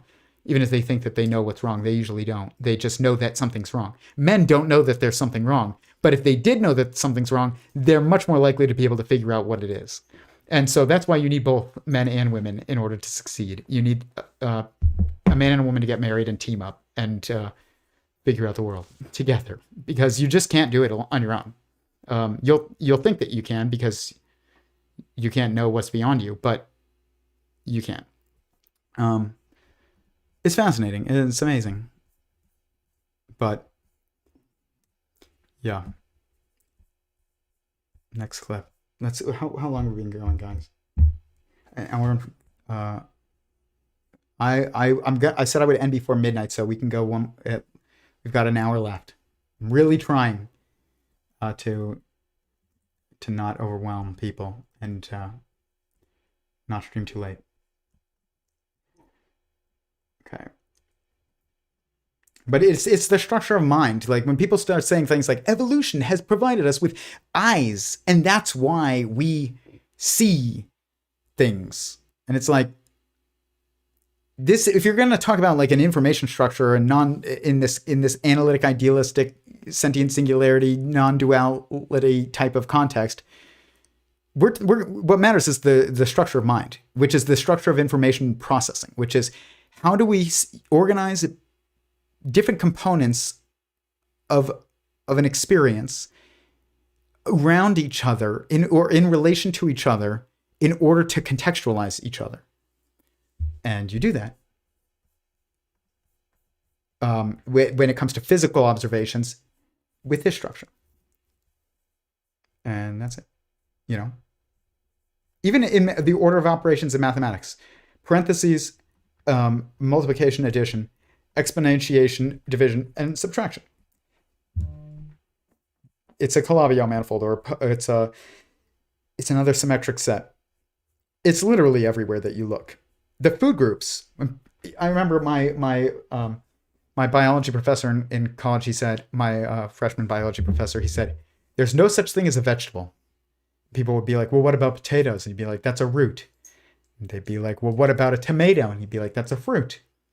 "Well, what about lettuce?" "That's a leaf." And he would go on and that there's no such thing as a vegetable. But this is actually like not the right way to look at it. This is like what is going on in physics that is just causing people to be so distracted. They don't know what the goal is even anymore. A vegetable is defined as an edible part of it's an edible plant that's not the fruit of the plant. And I mean, maybe even fruits are a different type of vegetable. Like there's vegetables, and there's vegetables within that, and there's fruit vegetables within that. Is maybe a more accurate way to look at it than we do. But it's just stuff that comes from, it's the parts of a plant that aren't the fruit that we eat. But it's defined by that which we eat. It's not the anatomical, like it's not in competition with the anatomical definitions of like, this is a leaf, this is a root, and this is the xylem and the phloem and the gymnosperm, and like all these different biologically defined parts of plants. This is pollen. It's like, pollen is either, if you eat it, it's either a fruit or a vegetable. Okay, like saffron is, you know, it's basically either a fruit or a vegetable. I don't know whichever one you want to call it. It doesn't, but it comes from a plant and it's edible. So the goal matters to how we interpret information always. Like, what is your goal when you're thinking about a leaf? You're not thinking about like eating it. You're thinking about the different components of a plant and their uses to the plant, not to you. But with vegetables, it's about its use to you, and fruits, it's about its use to you. So when we look at the food groups, you have meat and dairy and oil and grains and vegetables and fruits, really, like sweets, like it's fruit. Plant. Basically not plant, animal product. I realize that there's oils that are like, you know, there's vegetable oils and olive oil and everything, but there's also oils that are like butter and like, you know, beef tallow. And what I have to clean off the cast iron skillet every time I make steak. I make really good steak, but this is like what these food groups are. You know, it's another binary triadic symmetric set, or a Calabi-Yau manifold. The nutrients: proteins, vitamins, fats, minerals, carbohydrates, water. DNA and RNA: B form, A form, Z form, ribosomal and RNA, transfer RNA, messenger RNA. Textures: hard and soft, rough and smooth, sharp and blunt. You know, you could also say wet and dry, but that's not really a texture. It's like a state. So I wouldn't say that. I think I put so much thought into some of these examples. Some of these examples, not so much, but some of them a ton, like this one. And for a while, I was like, what about wet and and dry, and then eventually I realized that's a state. It's not a texture. But here, there's 5 platonic solids. There's actually 6. These are the 5 platonic solids: tetrahedron, a cube, an octahedron, an icosahedron, and a dodecahedron. There's actually a 6th, fundamental solid, I called it, which is basically just it's the platonic solids, and that's a sphere. It has a single side. It's the same pattern. Again and again and again and again and again and again. Look at like the nuclear family: father, mother, child, grandfather, grandmother, grandchild. This is constant, and it's not because you have eyes and ears and a nose and and skin to touch that make you perceive, the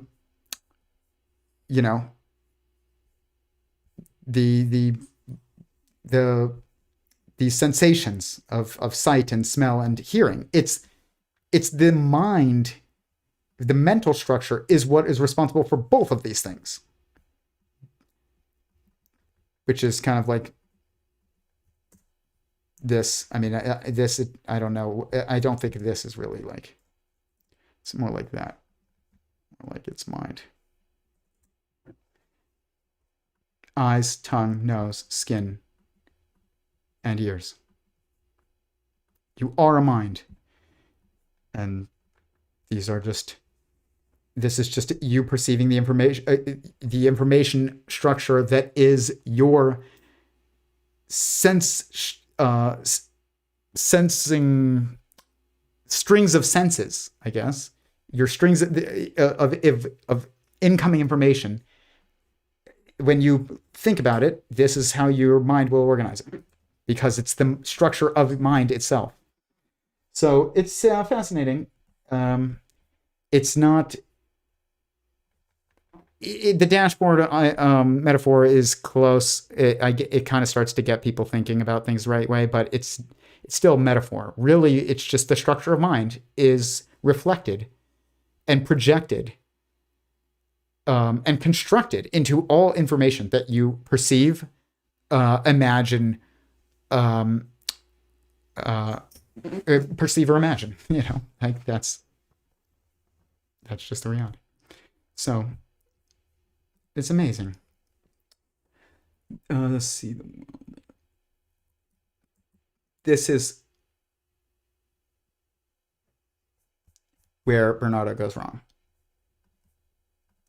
And again, there's just like, there's ways in which if you get too fundamental and you don't maintain coherence and you start using our current contextual understanding that's the mainstream narrative of physicalism and that linguistic context to describe that which is not that which is fundamental, you will end up like basically committing the same exact, falling into the same trap as the physicalists or the materialists, which he does here.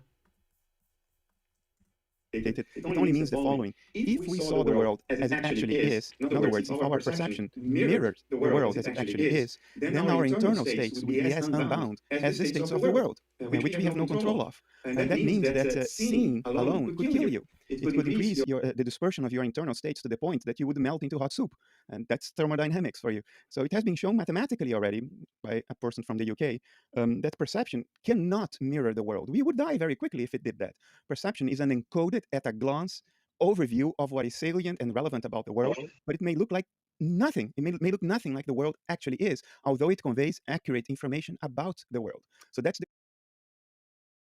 Okay, but sorry, I didn't mute both audio sources in the beginning of that, but this is where he just went totally wrong. And he just, he says, we know that you would melt into hot soup. That's thermodynamics.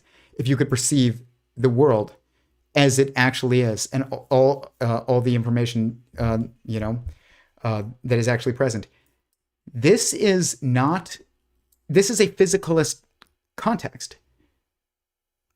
Like, he doesn't realize that. Like and he does this a lot, like sometimes. But like I said, when he's describing the metaphysics of this structure of existence in general, like and why we perceive certain phenomenon in quantum mechanics, and what is a particle, which is an excitation on a string of information, which is really just a perceived point, in a stream of information. Like, he knows all that, and he's right on all of that. But then when he goes and he starts trying to describe or understand, like, that initial holistic being, God, it just kind of like falls into physicalism again, without him realizing it. And that's exactly what he did. He said, if we were to perceive the information as the world as it actually is, which really means God, like your world, if you exist if you're a mind inside a mind, then perceiving the world as it really is, whatever that means, which I don't even think I think that makes no sense. I think it's an incoherent statement. That statement has been constructed in the context that is false to begin with, which is this physicalist context. So when we say, oh, reality as it is, what is reality as it is? It's a sentient being, right? Like, so how do you perceive someone completely? And that's not even a physical, like, there's nothing physical about that.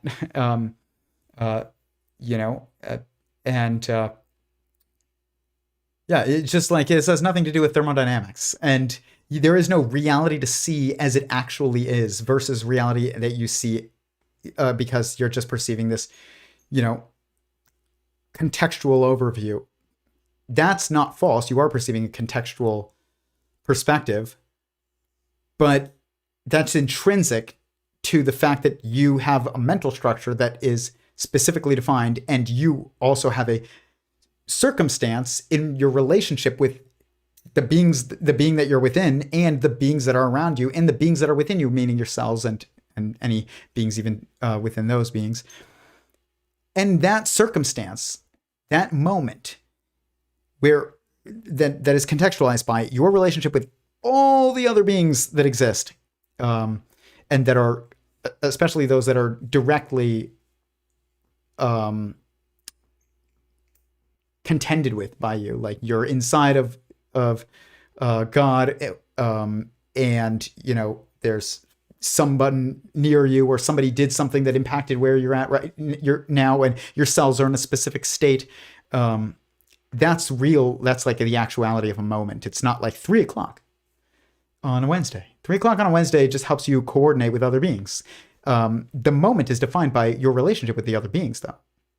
The moment, the experience is, I'm at lunch with my friend, and my cells feel well rested but parched, and so I'm drinking an iced tea. I don't know, but like, that's the actual moment, defined as fundamentally as possible. Is what is the relationship between all the beings that have formed the context that you are of your current circumstance. It's not 3:00 on a Wednesday.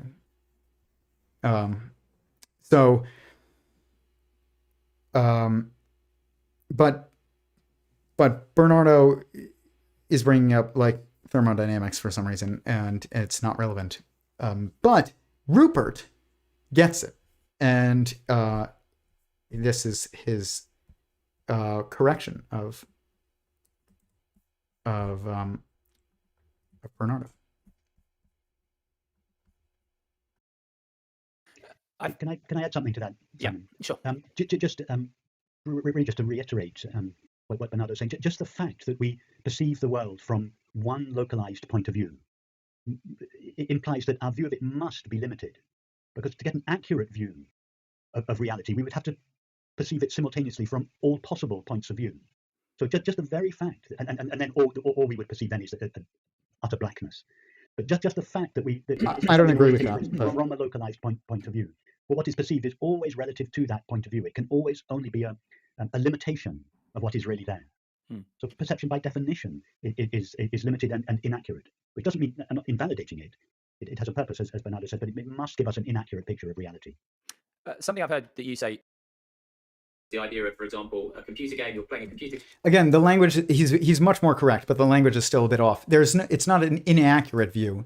It's a limited view. It's an accurate view, but it's limited because you are only a piece of existence. You are not the whole totality of existence. You're only a piece of it. Only God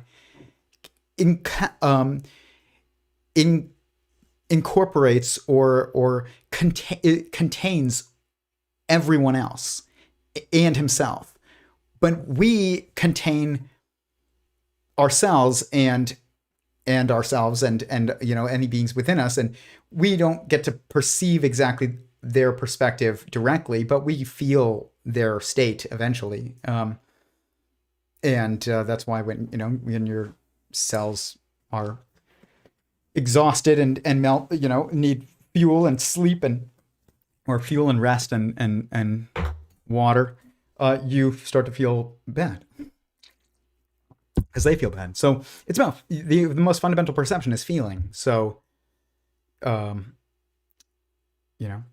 that's you're feeling that someone else's perspective is feeling how they feel, not seeing what they see or knowing what they feel in their sense of touch. It's feeling how they feel. And God knows how all of us are feeling all the time, constantly. He can't not, because he's not only it's a little different than us and our cells, because our cells make up the body that is, we are embodied in. But that's not true of God. We are within God, but we do not. He would exist even if we weren't here. Whereas you wouldn't exist if your cells weren't here. Like you're stacked, your sentience is stacked on top of the assembly of their sentience. God is not stacked on top of the assembly of our sentience. He precedes the existence of our sentience.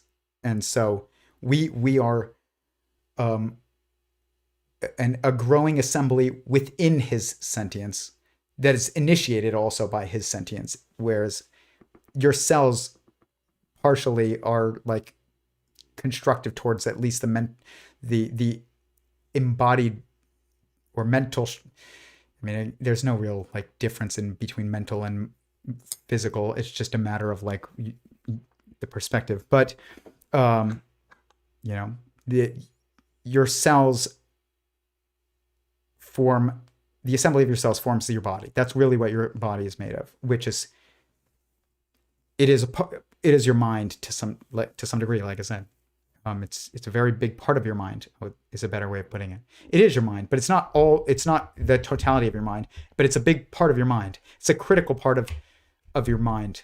I think that thinking requires you to be embodied, because it requires causal actions. And if you're just like a soul in heaven, like after in the afterlife, it's just like still present and self-aware, but not able to do anything anymore. I think you're more aware of everyone else's of everyone else's feelings.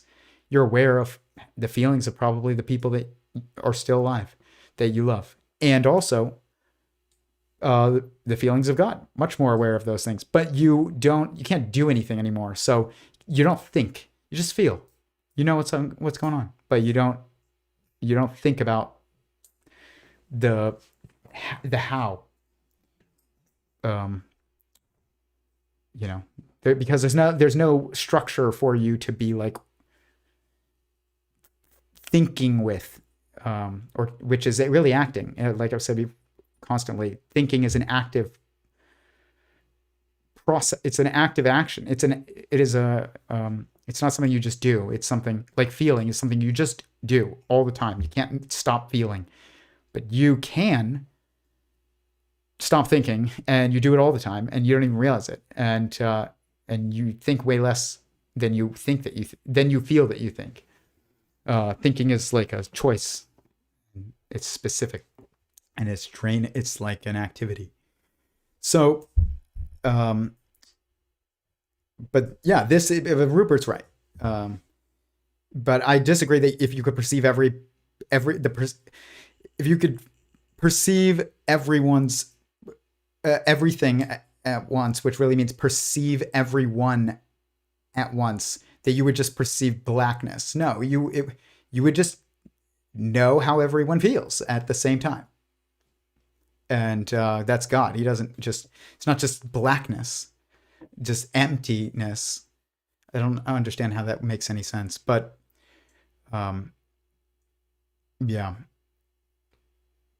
But there's Bernardo, when he's like, oh, if you could perceive reality as it actually is, you would die. And you'd melt into hot soup. But even people like gosh, the last stream was on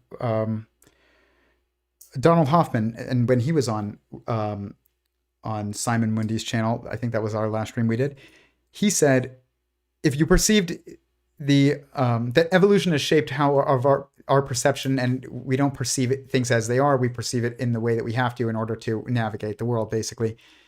And again, you're like focused on the wrong thing. What's the structure that goes through evolution when it becomes embodied, but is constant, like, and fundamental? A mind. That's what it is. And that structure, that's the structure that is responsible for all of the things that we see in the world, that we differentiate from other things. Because it's the ultimate context, is mind. We evolved in the world in the way that helps us survive, not as to perceive it in a way that helps us survive, not as it is. This was like a quote from this stream that we're watching that I wrote down. It's not false, but it's not true enough. Like, we perceive what we do because of the structure of mind. That is an inevitable, logically inevitable structure, symmetry structure required for the contextualizing of information around itself. It's like a knot. It's one string, but it's tied in different ways around itself to give it context and form a moment, which is like a knot. Okay.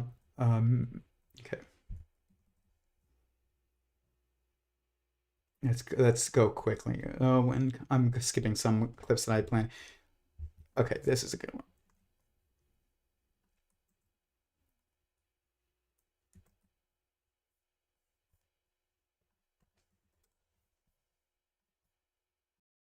Pulls within it, which is another way of saying the same thing, but it's definitely worth hearing. The motivation for that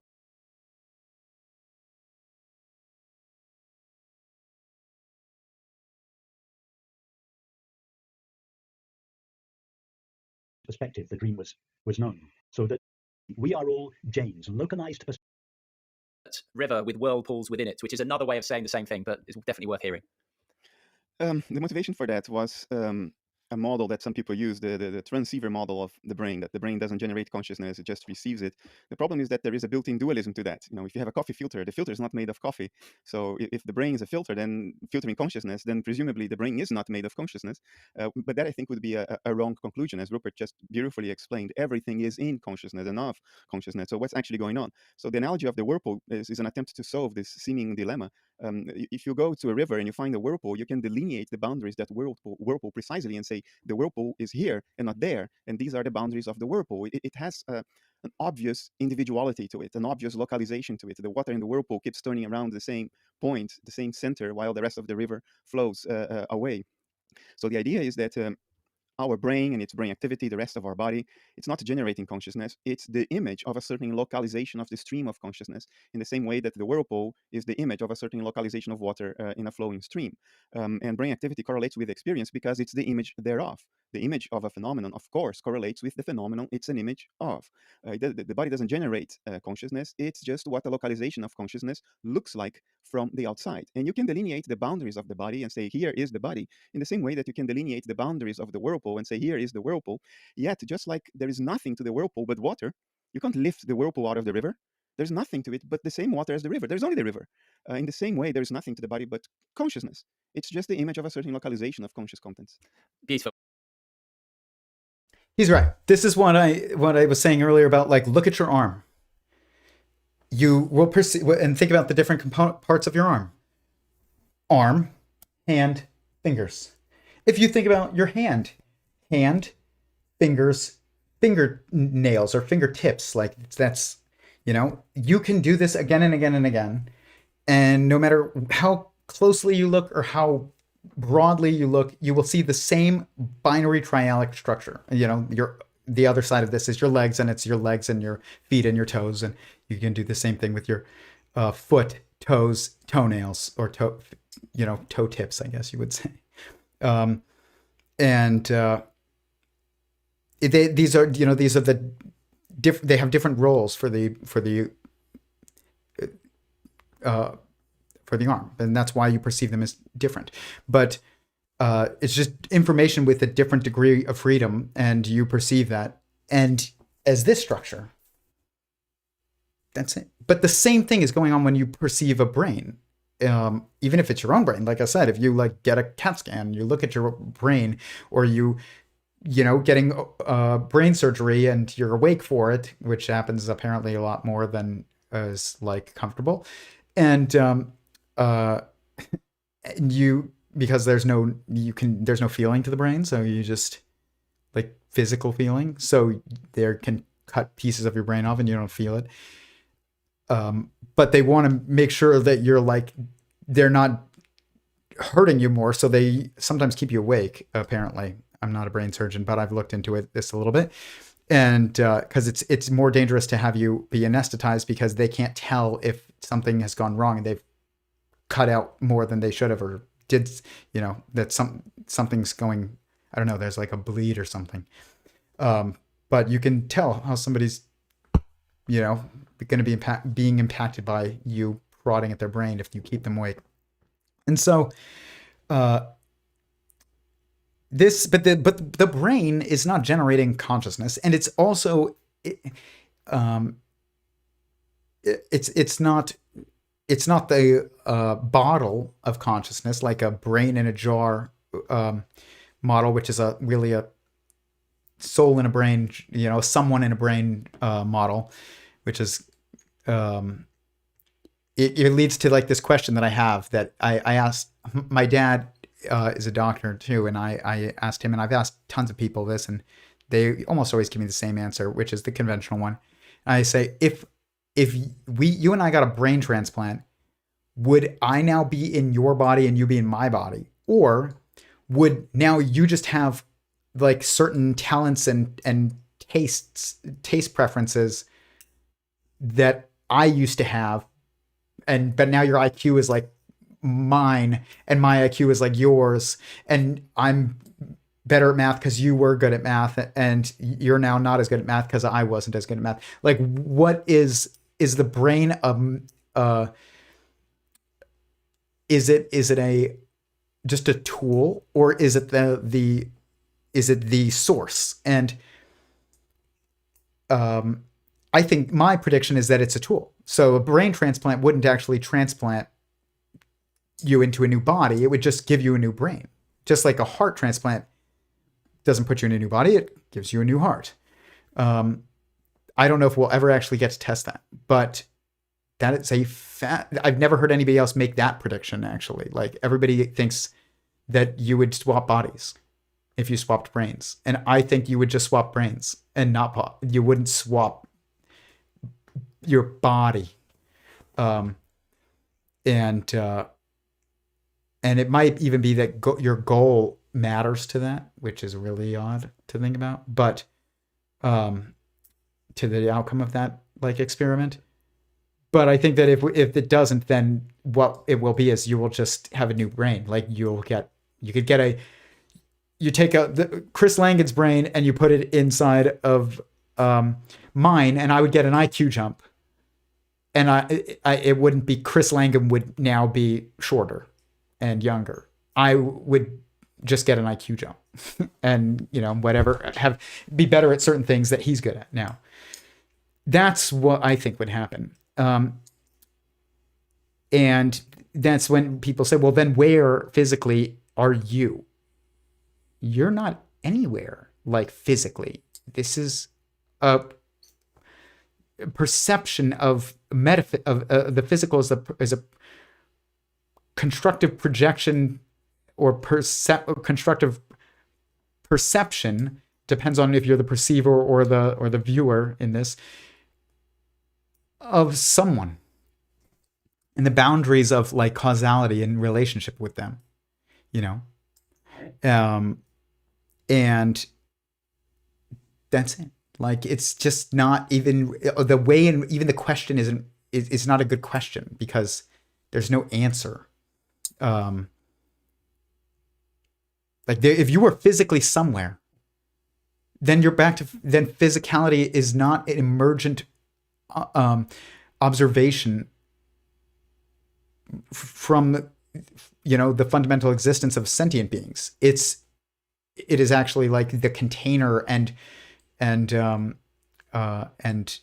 cause of sentience, which is physicalism. So, but you'll see in the New Age a lot in the New Age community, they'll say your brain isn't you; it's a receiver. It's like a radio, and that is also just as logically flawed. But it's metaphorically like a little closer, but it's just as logically incoherent when you start thinking about it really. And you're not a receiver, you're not a radio, but you do perceive information. That some of that information comes from beyond you. Some of that information comes from within you. I don't know how else to describe it. Like, if we start using physical metaphors, we're going to be wrong. You're like a computer. You're like a Sims character in a computer that woke up. Your brain is like a radio. You are like a radio. None of this is all physically metaphors that are relying on like an analogy to physical inanimate things, and you can't do that and be correct. I get why it's useful to get people to start thinking about things differently, but it's also never going to be complete, or never going to be as true as it could be. Okay, so he's right. It's flawed. The brain is a receiver model. Okay, it's not just the brain; it's the whole central nervous system. The brain ain't the source of consciousness, but it is the source of your perception of the outside world, which is half of it. It's not even the source of your perception of the outside world. What it is it's the entanglement point of a bunch of strings of information. And you are perceiving it from the outside as a entangled knot, because that's really what it is. And which is fascinating, actually. Like, it looks like what it kind of is. It's just the strings of information of all of your perception are being entangled into this, like, around each other, and contextualized, in a specific way, that allows you to, orient within them. But that's it. It's not even the source of your perception of the outside world. It's the connections. It's the central node of the connection points. I have this spider in my yard. It's called a banded garden spider. I've named her Charlotte. Me, my wife, and my daughter go out and we see Charlotte is visible from my bedroom window, and she's enormous. She's literally this big. I'm not exaggerating at all. She's probably that big. Her web is 4 feet tall and 3 feet wide, and I just see the spider like watching me through my window sometimes. And I have videos of it all I can show. And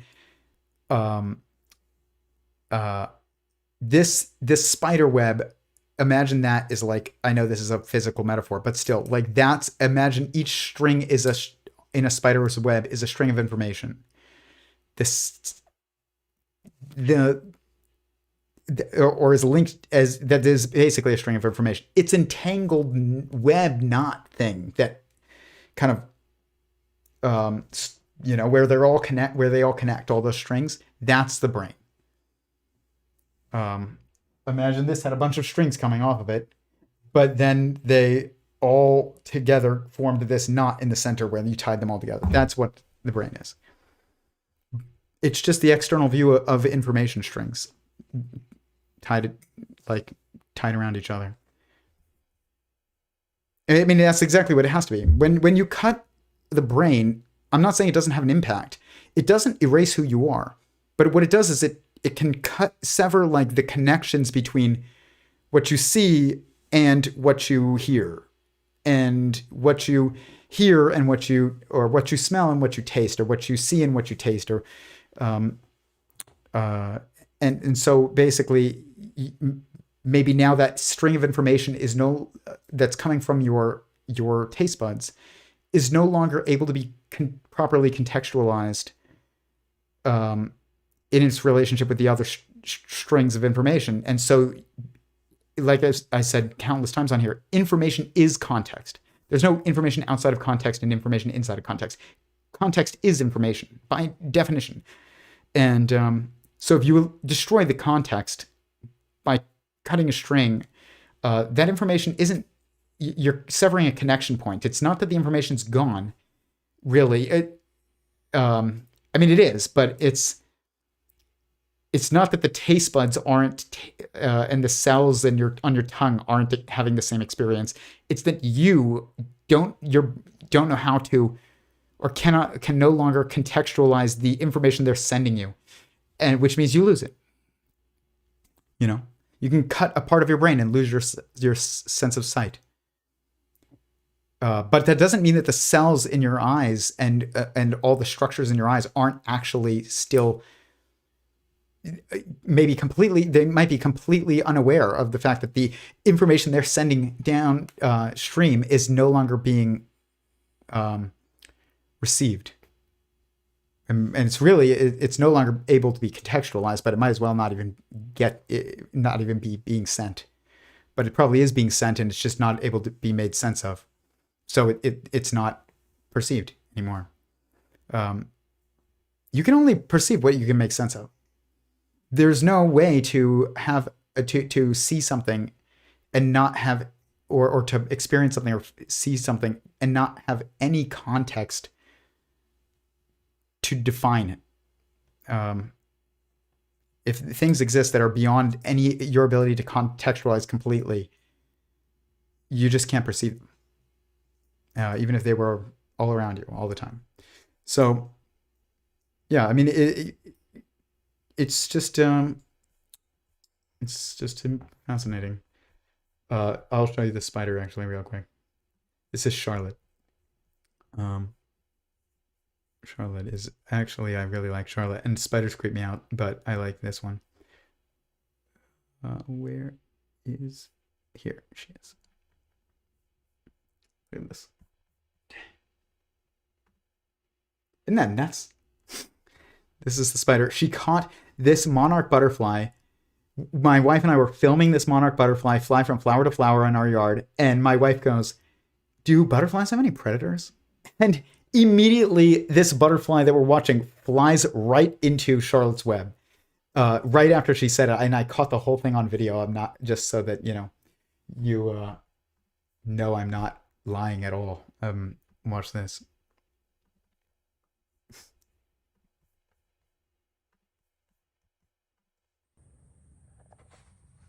I know this is a side tangent, but whatever.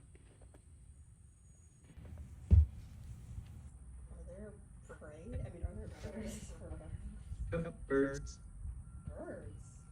Or oh my gosh!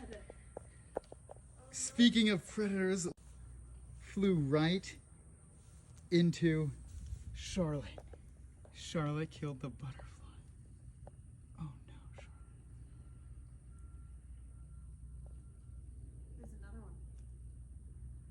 Yep, there's another one. But Charlotte is killing. That's really sad. Oh my gosh. Isn't that crazy? Literally like planet Earth in my yard. That was nuts. Like it was like exactly when my wife's like, do butterflies have predators?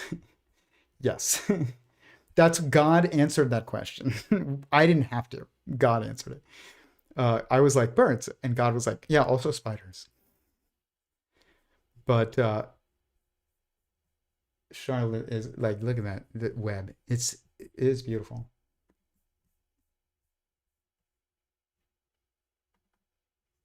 Look at that. This right here. I'm obsessed with Charlotte, just so you know. I feed Charlotte. I have videos of me feeding Charlotte. I like catch flies and throw them into the web, and she eats them.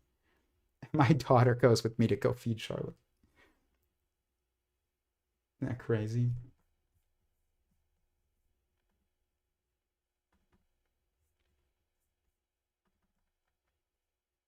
Here's another picture. Dang. Look at that. So beautiful.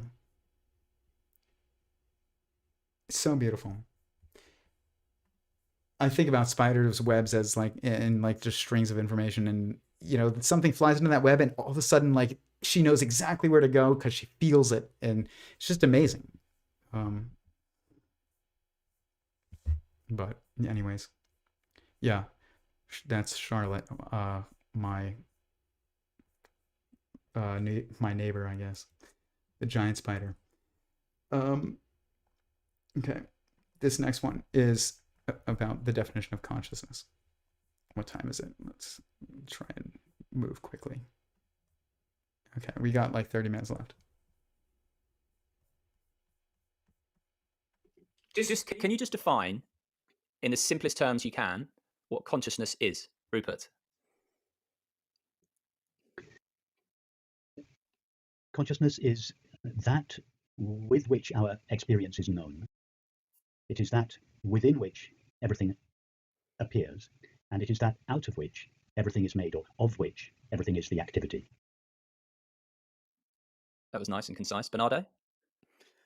Yeah, it's difficult to add something to that.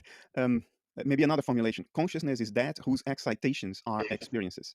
If you mean by define consciousness, if you mean by it how I use the word, then I use the word in the sense of phenomenal consciousness, without entailing or requiring any higher level mental functions, such as self-awareness, metacognition, and so forth. So if you have experience, then you're conscious. Even the simplest experiences already imply consciousness. I've done streams on Bernardo's discussions on phenomenal consciousness and meta consciousness and self-awareness. If you feel, that is you feeling yourself. Like you are self-aware if you feel. There is this idea of like the ability to think about the self to, you know, abstractly as that self-awareness. No. Feeling is self-awareness. Yes, being able to abstractly think about yourself it's something else. It's just thinking about yourself. I don't know. It's not a higher level consciousness. Typically, this is called phenomenal consciousness, and that's what I mean when I use the word consciousness. Now, if you mean by it, give me a way to explain consciousness in terms of something else, then I draw a blank, because I think consciousness is primary. I can explain everything else in terms of consciousness, but not consciousness in terms of something else, because you cannot reduce one thing to another forever. At some point, you hit rock bottom in reality. And that's correct. But you can. And but you cannot describe consciousness completely ever by just saying that the things that it is, like what Rupert Spira did. He's like, it's that which is, you know, experiences, and it's that which all things are made of, and it's that which experiences all things, and it's that which, you know, I don't know, constructs all things. Whatever his kind of description was, it's not false, but it's not actually as true as it could be. It's not telling you what it is. It's kind of like almost telling you what it's not, or it's telling you what it does, but not what it is. And with Bernardo, when he's like, it's that whose excitations are experiences. There's certain things linguistically there that he's getting very close to, because he said whose. But then when he says, like when I'm talking about things that consciousness is, I can't, because things come from consciousness. Consciousness does not come from things. So all of these things that they just said are not false. None of them are false, but none of them are as true as they could be. When we say consciousness, what we're talking about is someone. That's it. But if you're trying to describe it as something, or in definition that is, using terms that are things, basically define it using terms that are labels for things, you would have to describe everything that could ever possibly exist, or everything that could ever possibly be perceived. It's that which conceives of light bulbs. It's that which conceives of LED light bulbs. It's that which conceives of UV light bulbs. I mean, it's just like you would have to go on literally forever, because there's infinite amount of information that can be generated by sentient beings. And obviously, it's reductive in some ways. It's like, how much can you improve an iPhone? Endlessly. But you reach a point where it's like, how much is it really being improved? Less and less each time. How much more information can you add, or new things can beings or minds conceive? It's like, it's never ending, but it's also, it's like the asymptotic thing where you get ever closer to the line, but never touch it. But you're moving less and less each as you go. But the thing is that consciousness, or a conscious being, or a sentient being, a being, as opposed to just a thing, is someone. And that's how you describe what consciousness is. It's someone. You are a consciousness. You are a sentience. You are a being. You are someone. You are a specific, unique someone. Or a specific, unique one, which is someone. You're not all one. You're someone. And you're someone. And I'm someone.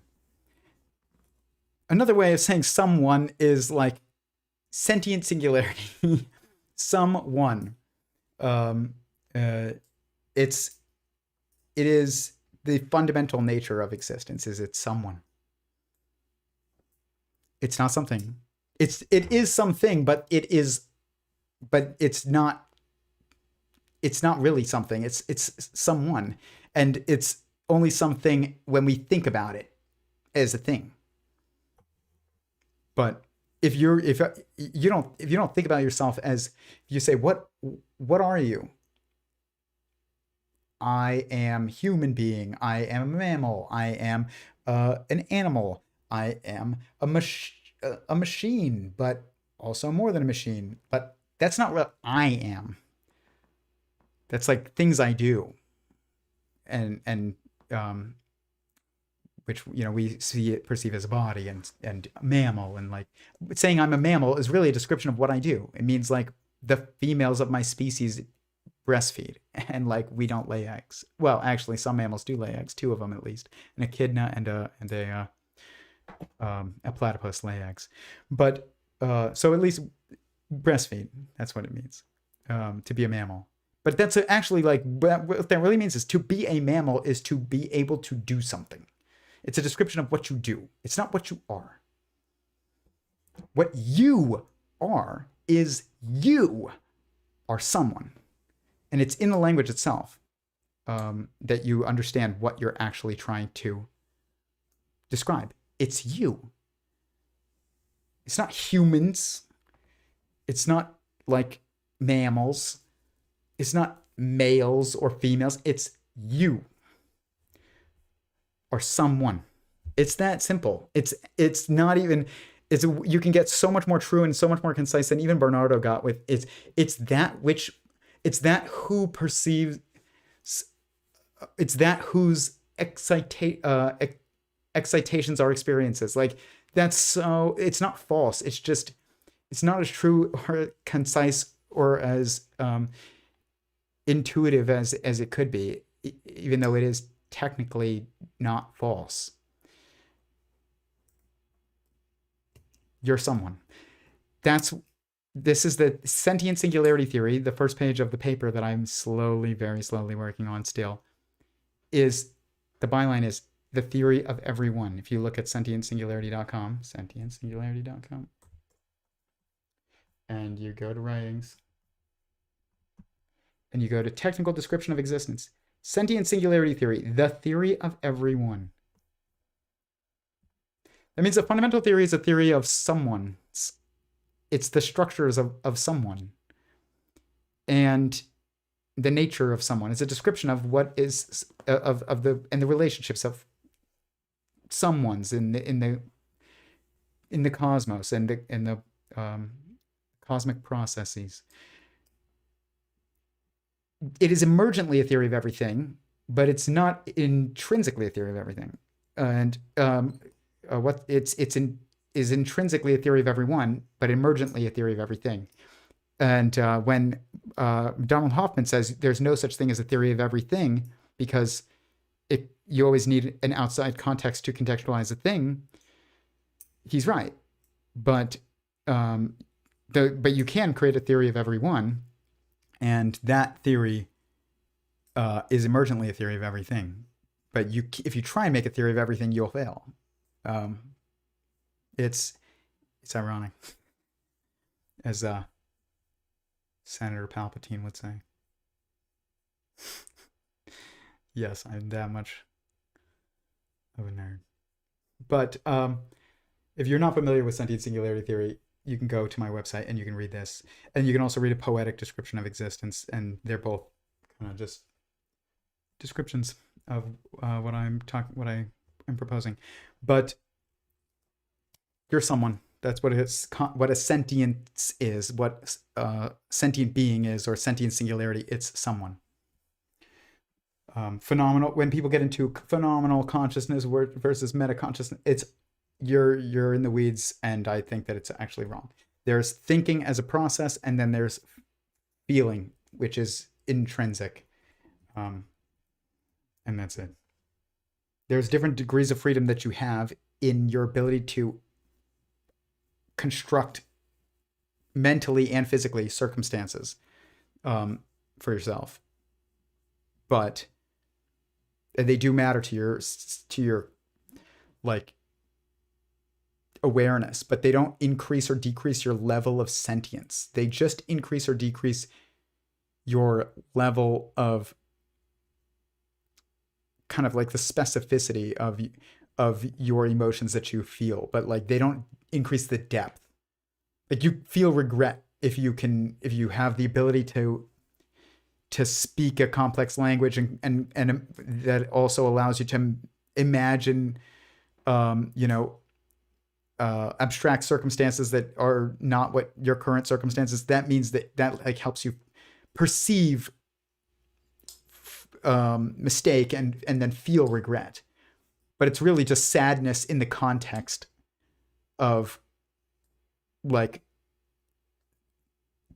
thinking about a past action. Like that's all it is. Sadness about your past actions. So I actually think it gets harder to be really self-aware and just, which is the same thing as being aware at all. There's no self-awareness versus awareness, other kinds of awareness. There's only awareness. That's it. And to be aware means to be aware of the self at least. And if there's things beyond the self and you're, not God prior to creation of multiplicity, then yeah, you're also aware of other things, and other beings usually. That's it. It's way simpler than people make it. But you have to have the proper terminological context. It isn't about some things. It's about someone. And if that's, then you can say exactly what consciousness is. It's someone.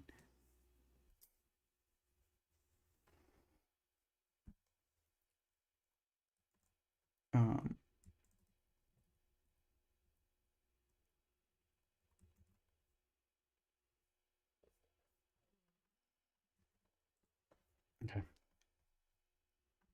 Almost All done. the key enlightenment values that are held up to be important when any view of reality is considered. Coherence, simplicity, etc., etc.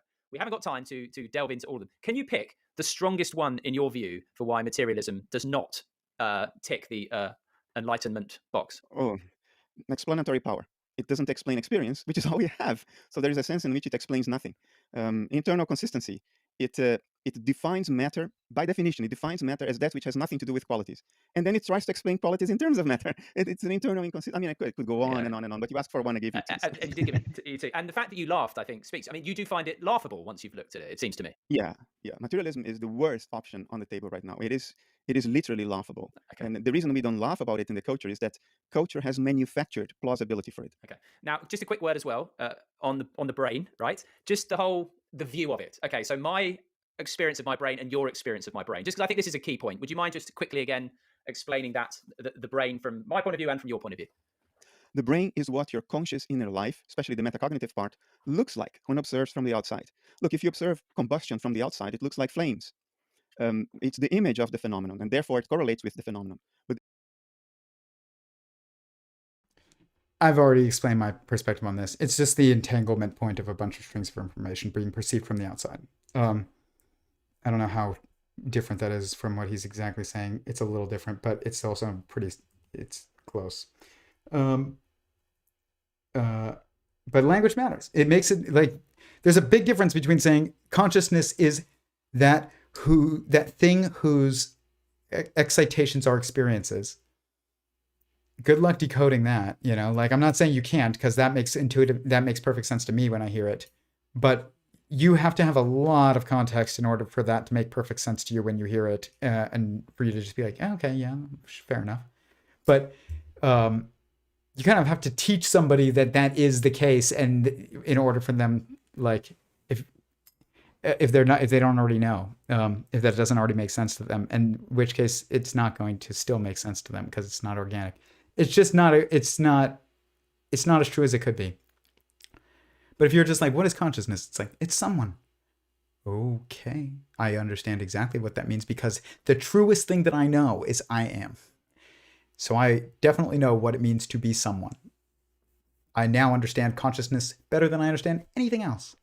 In fact, it's not mysterious. It's the only thing that I know that I know. Like, and that I know that I understand is that I am. I don't think that consciousness or sentience is mysterious at all. I think it makes perfect logical sense why it is fundamental, why it is inevitable.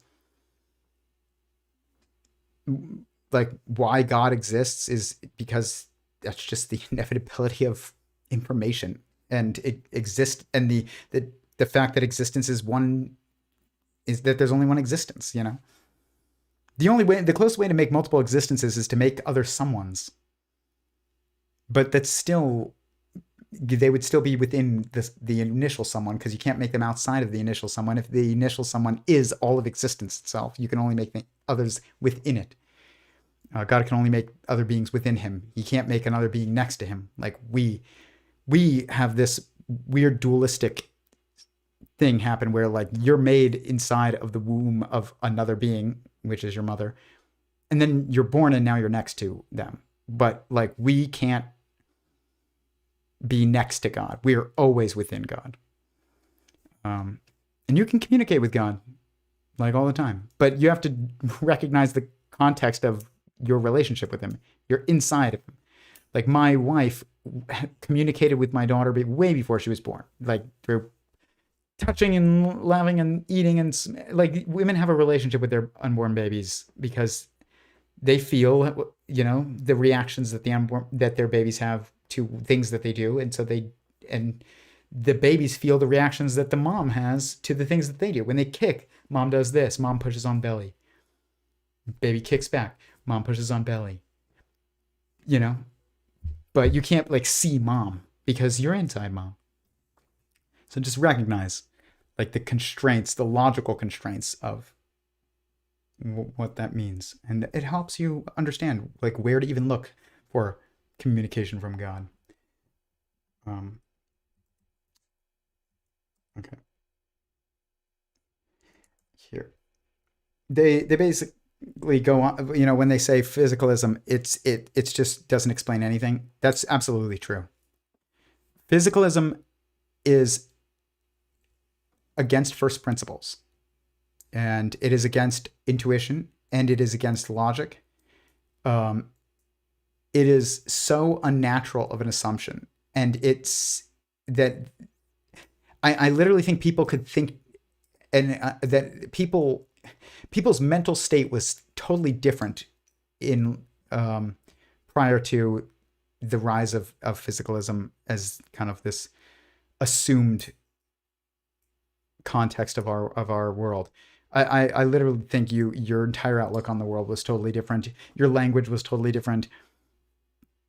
Like, go and point to a completely like anti-theistic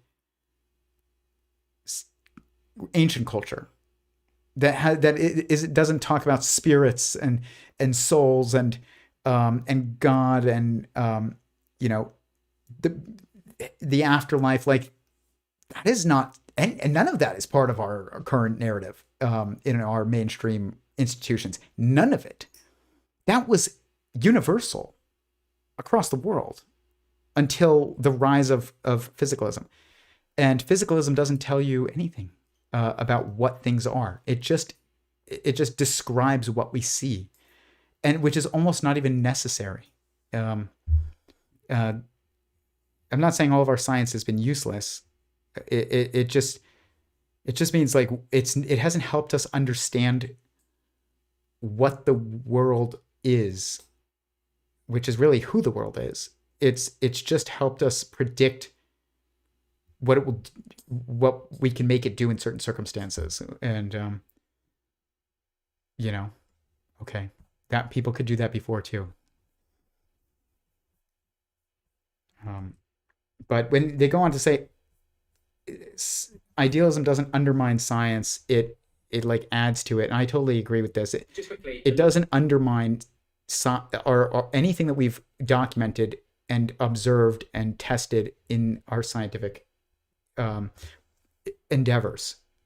What it does, though, is it undermines the perceived expertise of the people who did this stuff and claimed an anti-theistic context. That's what it does, and that is why it is not. It is like so fervently rejected. It's not because it undermines what we know. It undermines the people who tell us that they know, and just don't even know what it means to know. Like, science aren't made redundant by all this. Of course not. Science is the study and modeling and then the prediction of the behavior of nature. The understanding of how nature behaves remains the same regardless of what nature is. Whatever it is, it behaves the way we know it does. Now, that knowledge is very limited. There are many things we do not know about the behavior of nature, but none of the things we do know becomes invalidated by idealism. Science is still just as valid. What falls through the cracks and then may be refuted is scientism, is the attempt to create a hidden metaphysics out of certain scientific prejudices about what the world should be for it to behave the way it does. But science itself, no, it remains intact. Okay, when I don't like the term scientism. I used to use it, and scientism, it's a term that's used to basically like highlight the fact that people who call themselves, say, I believe in science, you know, I don't believe in religion, are basically just as dogmatic as the people that they are, as the straw men that they have created in their mind of religious people. And some people who subscribe to certain theological traditions are just as dogmatic. They're just accepting whatever the social group tells them. That's just a human phenomenon, though. It's not a theistic or a religious phenomenon that's not present in science. It's a human phenomenon that's everywhere. It's just, you know, people repeat things without really knowing it's true, and they speak about it as if they do. But it's what it really is. If you want a term for what it is that is descriptive of why this is even going on and explains it a little bit, it's anti-theism. It's not scientism. It's anti-theism. It is a rejection of the idea that we are within a being that is someone, and that we were created by a being that is someone. and that someone has goals of their own and feelings, and that's the context of our world. That's what it is a rejection of. And because it has biases about that idea. And it people, and I say this as somebody who described themselves as an atheist for 24 years and really was an anti-theist, who just didn't understand theology at all, and just had a very childlike view of it because I only studied it as a little kid, was taught it by people who had only studied it to the point of being little kids. It's like, God, where is, I tell my daughter about God, and like, I don't tell her God is in the clouds. He's up in the clouds. He's up in, I don't say he's up in heaven and he's, and he's in the clouds and in heaven. It's like with clouds. I don't say that. But I tell her every night. I read her the same book. It's called Baby Otter. And I read her that book every night. And at the end, I'm like, good night, Juliana, good night, Mama, good night, Dada, good night, God. And I tell her, like, Mama loves you, Dada loves you, God loves you. And she'll be like, God. She always repeats, every time I say God, she goes, God. I'm like, yeah, God. God is, we are inside God, and God is inside you too. Like, like I say things like that because but you have to like grow into this understanding of this, but it has to start from our true context. If you start with like this tooth fairy version of or Santa Claus version of God, where it's just a fiction story, then yeah, you can't build truth on fiction. You on lies, like you build truth on truth. So I've been thinking a lot about this. It's like, how do you start explaining God to like a baby? I don't know. God loves you. God made you. God made Mama. God made Dada. God loves Mama. God loves Dada. God loves you. Like, that's how you start, I guess. I mean, I don't know if it's the best way to do it, but it's the best I'm doing right now. But it really does get you to think, like, how do you explain God to somebody who has no context of anything, really, like, that's not true, but like very limited context. But the problem, that's easier, I think, than explaining God to somebody who has a false understanding of God. Like me, I thought God was just something people wanted to be true because they needed it in order to cope with the trials of the world. As a crutch, and that these stories were just like ancient Harry Potter books that were, had wisdom in them. I didn't get it, but I thought I did, and that's the problem. And these people who are anti-theists, they think they do get it. It's just, it's not that they know that they don't know. They think they do know, and that's the problem. But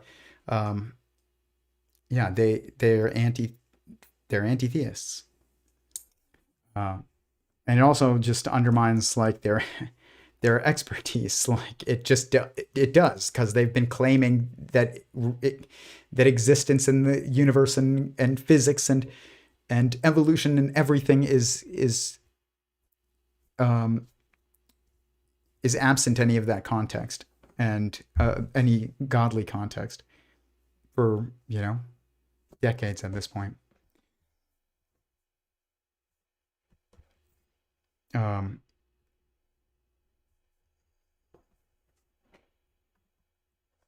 But I don't think that idealism or theism, which is a really better way of of describing what is idealism. If idealism is the idea, is the belief that all that we perceive is ideas, even the matter is ideas in the mind of a being that we're within, and that basically consciousness is fundamental. That's just God. That, like, at the end of that explanation is God. It's theism. I don't like the term idealism. It's not false. It's just not as true as it could be, which means it's not as true as it should be. And you should really try and be as true as you can be, because that's as true as you should be. So theism is is what I would describe sentient singularity theory as. But that's what I would also say analytic idealism, its logical endpoint is, and panpsychism, and any theory that consciousness is the fundamental nature of that which exists, or sentience, it will end in theism if you think about it coherently enough, and you extrapolate it enough. It ends in, this started with an eternal, inevitable, single sentient being that has its own will and feelings just like us, and is working towards its own goals, and we are all contained within. That's theism. Physicalism is anti-theism. It's the idea that consciousness or sentience came from or succeeds inanimate matter, but as opposed to it precedes and constructs the perception of inanimate matter. But the thing is that the idea that anything comes from inanimate matter is logically incoherent. I want to say it's insane, but like, I just feel like that's too judgmental. So it's logically incoherent. If something's inanimate, then nothing can come from it that isn't already there. Like, it's not self-motivated. Okay. There's just a couple more clips left, and then I'll go to the chat and then we'll end it. Sam Harris, who obviously has got the Waking Up app, Making Sense podcast, etc., neuroscientist, when he says these ideas or describes them as highfalutin, what's your reaction to that? I don't think Sam Harris knows what he's talking about, which is surprising for someone who brandishes a bachelor's degree in philosophy from Stanford. He conflates idealism with solipsism, and therefore burns a straw man, which is a philosophical term to say that what he's refuting is not idealism, it's his own hallucination and misunderstanding of what idealism is. So he's refuting his own hallucination, which is fine if he didn't have a large platform and weren't perceived as somebody who may actually know what he's talking about. He's right. I mean, you're not God, and there's other beings beyond you, and it just, that appears to be the way that it is. Is that what that really means is that there are things that are caused. There are actions that are happening that are not due to your actions, or there's effects that are happening around you that are not due to your own actions, or they don't appear to be. So that means there's beings beyond you, which means solipsism is probably false, which is the idea that you are all that there is, and that's really it. Like, and everything that you perceive, even like other people, are a projection of your own mind. And it's not that their bodies are a projection of your own mind. It's that, and it kind of also like an integration with their projection as well. But it's that there's no one else but you, which is kind of like the ultimate blasphemy in some ways. But, you know, what matters more than that is that it's incoherent. It doesn't make any sense. Like, you would, if that was the case, you would be able to change the color of any door that you want with your thoughts, and you could wish people away out of existence just by thinking about them disappearing. And you could snap your fingers like Thanos and just everybody disappears. And you wouldn't have to like gather any stones and tech to do it. You just, I don't want them here anymore. I'm just going to think them away, and they just disappear.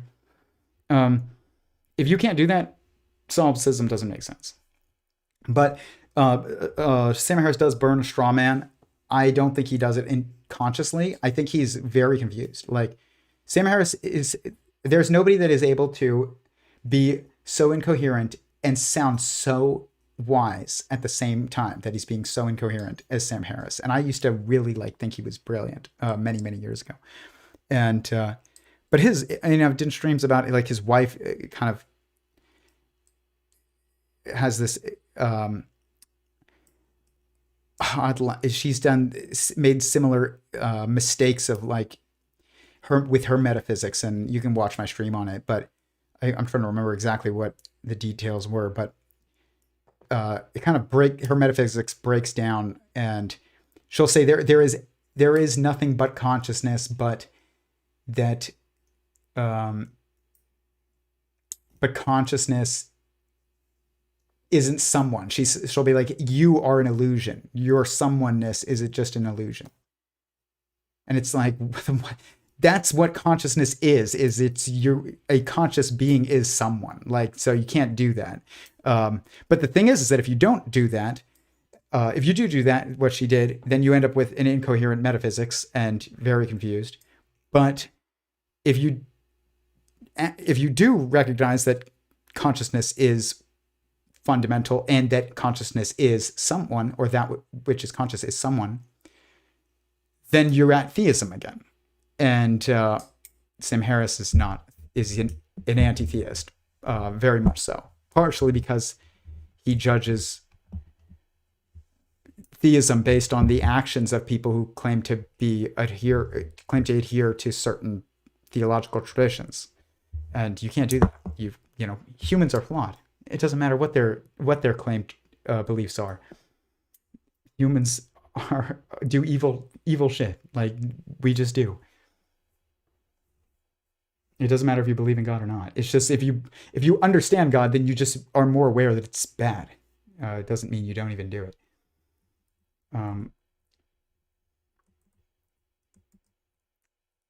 They talk about how the brain structure looks like the universe, the structure of the universe. That makes sense. You're inside a mind, but it's not. You're not inside a brain. But there's going to be some information is information. Information processing structures are information processing structures. Knots are knots. On my website, I say in that readings, I say every sentient being, singularity, or sentient being observes and orients using the four primary perspectives, which are inside, outside, separate, and oneness. These four perspectives are interdependent and entangled, as the awareness of any one of them simultaneously entails the awareness of all four. The self-referential and co-defining characteristics of the four primary perspectives enable the perception, relation, and orientation of oneself in a fundamental context that transcends relativistic observations. I'm not saying that I'm never going to change this. I change it all the time. I'm trying to improve it, but and I go on to say, Sentient Singularity Theory can go on to describe existence itself as a single universal sentient being that is producing an infinitely growing number of additional sentient beings within itself. These additional singularities of sentience or self-aware beings are arranged into a nested quasi-periodic fractal pattern of stacked holonic structures composed of a single self-reflective knot of perception heading an assembly body that integrates multiple entangled strings of information. A knot is a knot. Information is in the form, will be perceived in the form of a string, to some degree, if you give it as much context as you can. That's probably why string theory has deduced that reality is made of strings. It's made of strings of information, but they think it's physical strings, which there's no real difference. But the thing is if they say the strings are information, then it's like, we're information in what? What is the definition of information? It's that which informs. Informs who? Someone. Okay, now we're at theism again. It's just, they're just avoiding it. So, and I get it, I did that, but like, it's still wrong. Okay. I'm trying to speed through this.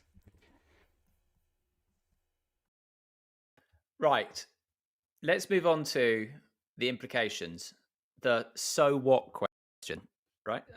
Because this does have implications for the end of dissociation, aka death, the ways we relate to other people, the planet, ourselves. So yeah, Rupert, can you kick us off, please, with what do you think is the most profound and important implication of this understanding? I think there are three implications. The first in relation to our interior experience, and that is the piece that is the nature of our essential being, begins to progressively outshine our afflictive emotions. In other words, suffering reduces dramatically and is replaced by this quiet joy, or causeless joy. That is a joy that is not derived from anything that takes place in the content of experience, that is derived directly from its source, namely being. In relation to external experience, first of all, in relation to people and animals, as I suggested earlier, at some point there is this feeling that our being extends beyond the limitations of us as an apparent individual, and there is this more than just an intuition, this felt sense that we share what we essentially are, our being, with all people and all animals. And this, it doesn't mean to say that we no longer have disagreements with people. We can still have opposing points of view, discuss them, and even argue about them. But there is this felt sense that we share our being with all people and with all animals. That's the experience we refer to as love. And this recognition of our shared being informs the way we treat people and animals. And then the third consequence of this understanding is that we intuit or recognize that we share our being not only with all people and all animals, but all things, all of nature. And this recognition restores the proper relationship with nature. And we live in harmony with our environment, because we not just understand, but we feel that what we essentially are is what it essentially is. So the exploitation and degradation of our environment diminishes, and we live a life individually and collectively that is in harmony with nature. Bernardo, just in terms of the death problem, and actually it reminds me of something else I wanted to mention to you, but I previously forgot, which is further evidence, I believe, for analytic idealism, for non-duality, etc., which is that two examples. You give the example of a fighter pilot who does the centrifuge thing, who blacks out. So the blood is gone from his brain, and you'd expect there to be no experience. But actually, the experience is reported to be even richer. And then there is the case of psychedelic experience. Now, anyone who's done psychedelics knows that the experience is rich beyond imagination, really. And here's what I will say: none of that is false, but it's not as true as it could be. It's not as true as it should be.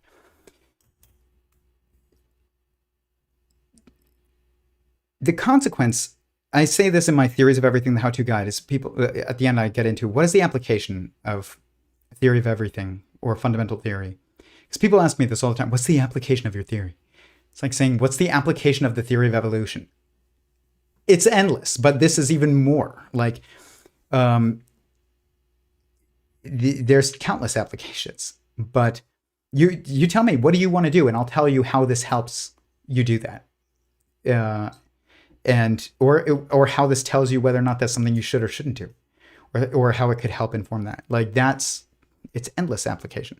You tell me your goal, and let's figure out how this can be used to help you understand that goal better. But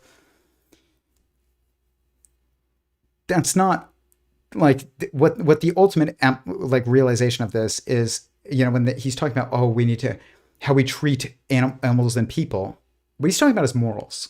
He's talking about doing what is right and wrong in the context of others and even ourselves, but really like others.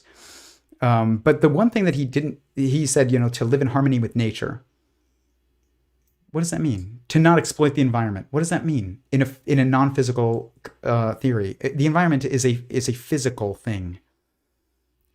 Like it's a physical definition, it's a physically defined thing. It's not that it's not happening in consciousness. It's not that it's not a mental structure. It's not that it's not a projection of our mind. It's that it's definitionally rocks and trees and just, air, and streams and rivers. Like that's what it is. It's just the like living conditions that you experience it, and those are things. What temperature is it? Is it too hot? Is it too cold? Do I have fresh air? Are the lights on? Like in your house, that's your environment. It's just all controlled by you. You have air conditioner instead of like, what is the temperature outside?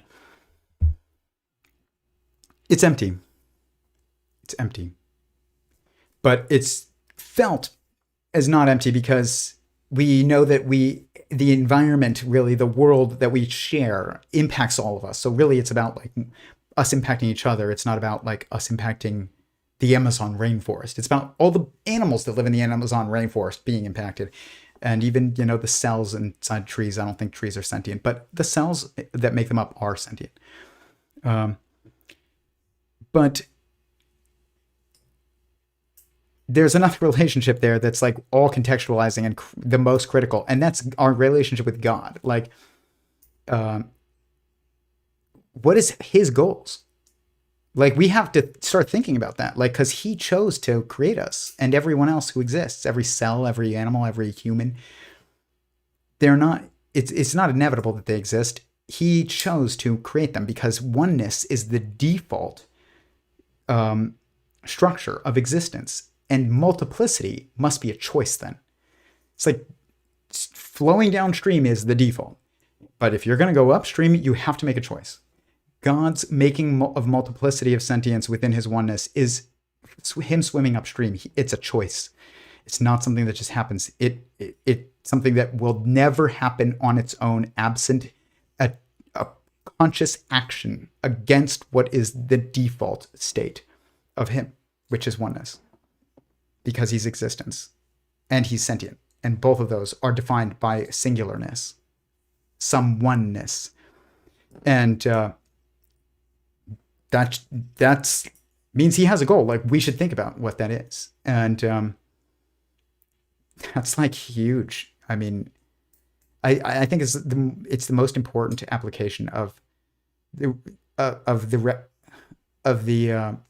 internalization and acknowledgement of theism and embracing of theism, which is the same thing as embracing analytic idealism and non-dualism and panpsychism and monism and whatever else describers that ultimately end in theism that you have. And I think avoiding this avoiding the recognition and the focus on the fact that we're inside a sentient being with their own values, their own goals, their own desires, their own will, and who makes choices, and who clearly cares that we're here and wants us to be here. We don't prioritize that idea in this. It's like the environment and animals. And I love animals. But like more than as much as anyone that you can think of. And like they were my whole life, even when I was an anti-theist. I just loved animals. And I've studied, biology and zoology was my original major. And I've even after that, and after I abandoned it academically, I continued to study it, animals with zoologists. And that's still, though, that's not like, that can't be like, it's not that we shouldn't think about them. We absolutely should. But it's why should we think about them? Well, because a being that is all-knowing by definition put them here for a reason. And a being that controls our world completely and who also chose to put us here, chose to put them here. And who shares a nature with them and us. It's like sentience that has feelings too. And it's like, okay, well, if he cares about the mosquito enough to put it here, I'm still going to squish it, but I'm going to recognize that there should be mosquitoes on the earth. And that this is it. Even when I hate someone, God put them here intentionally, and I have to remember that. And so that is, you can't value someone else really without that context. Actually, you can't. Without the authoritative context of God, you cannot actually really describe and recognize and understand why somebody else that you don't like is valuable still, even if you don't like them and they're not useful to you. They don't seem to be useful to you. They seem annoying and you hate them. Okay. Like, why should you care about them if they weren't put here by a being wiser than you? And that's intrinsically wiser because they see it all, you know? Like, that you need that context. You can't care about the environment or the beings that inhabit it, really, as truly and as wholly as you otherwise could if you don't place them into a shared hierarchical context. Like, you and me were both put here by someone who loves us more than any of our parents even could, and who's wiser than any human who's ever lived. And I hate you, but I've got to remember that. It's like, that's very important. There's no logical way to reconcile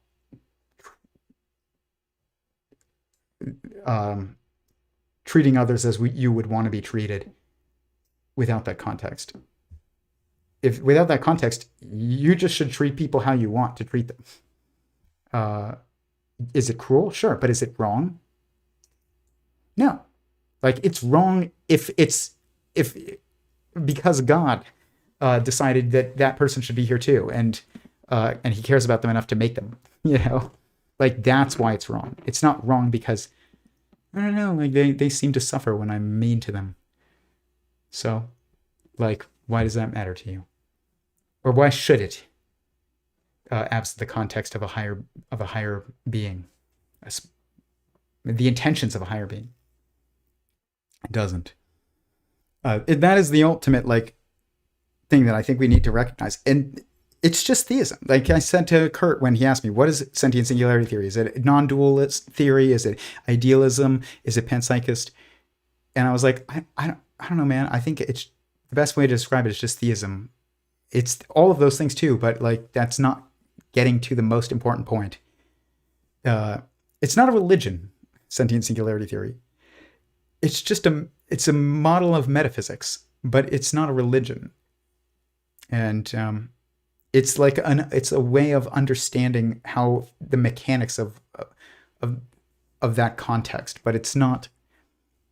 There's no Bible of it or scripture, and it might help you understand all the scriptures, but it doesn't. It is not a religion, and I just want that to be clear.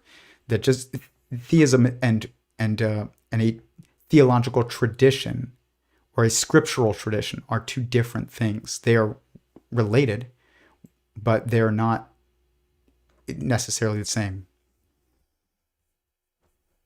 You could believe in God and not believe and disbelieve in every theological tradition in the world and all their Bibles and think it's all made up, but you could still believe in God.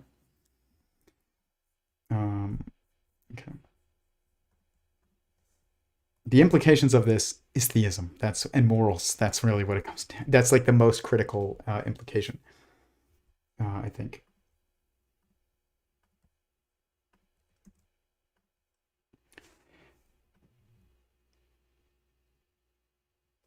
This is also the last thing. Totally. Yeah. So under at least analytic idealism, if not idealism in general, what we call life, biology, metabolism, organisms, is just what a dissociative state in the mind of nature looks like when observed from a certain perspective, from across a dissociative boundary. That's what life is. It's the appearance of a dissociated state. It's what that dissociated state looks like. So if death is the end of life, then it's the end of dissociation. So you would expect that if your ordinary brain function is fully compromised, in other words, you died, you would expect your dissociation to end. Your inner life would then be reintegrated into a broader context. And what you would experience is an enrichment of awareness, not the extinction of awareness. So precisely the opposite of the prediction of materialism. Now, we cannot talk to people who really died for obvious reasons. They are no longer dissociated, so there is nobody here to talk and tell us. NDEs, near-death experiences, maybe, but we cannot. I cannot ask my father, who died when I was 12, what it was like. So what can we do instead? We can look at things that approach the death state, severe compromises of brain activity, and ask ourselves, do people report an extinction of awareness or an expansion of awareness? So when you put pilots in a centrifuge and they become unresponsive because the centrifugal forces drain blood out of their heads, so their brain activity becomes highly compromised, much reduced. And when they come around, they report, quote, memorable dreams. That's the words used in the academic paper that That's correct.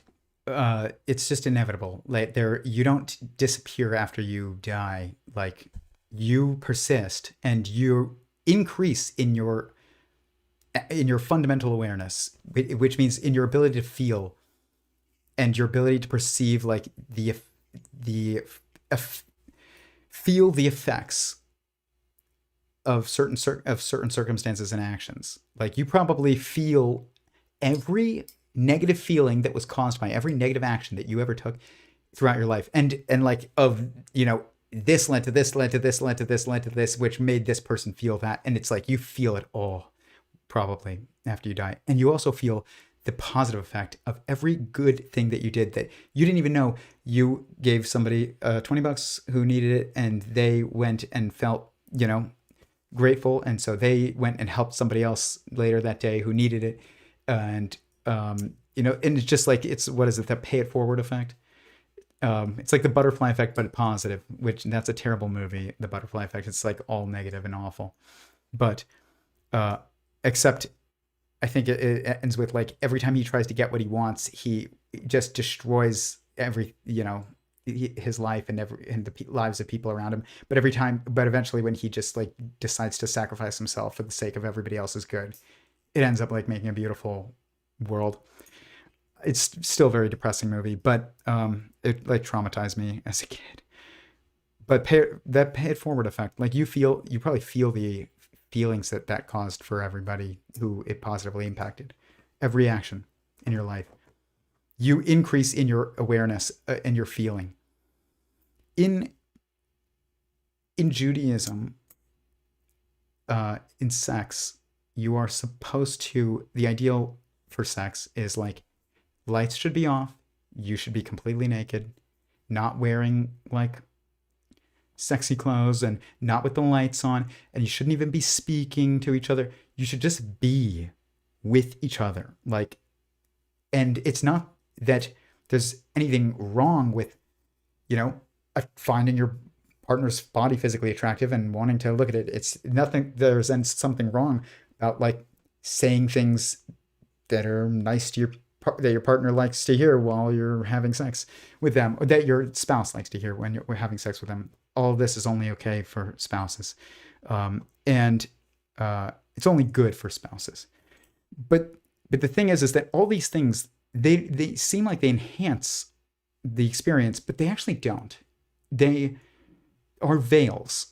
And even your eyes do not increase your awareness of what is fundamental. They increase your awareness of the effects of the actions of that which is fundamental, but not your awareness of who is that of others, which is like who is fundamental. It's about physical perception. It's not about perceiving someone's, because you can't perceive someone with your senses. It's an emotional thing. You have to be with them and feel them emotionally.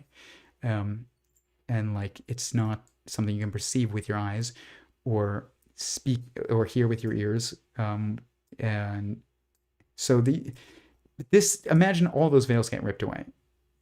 Even like your whole body.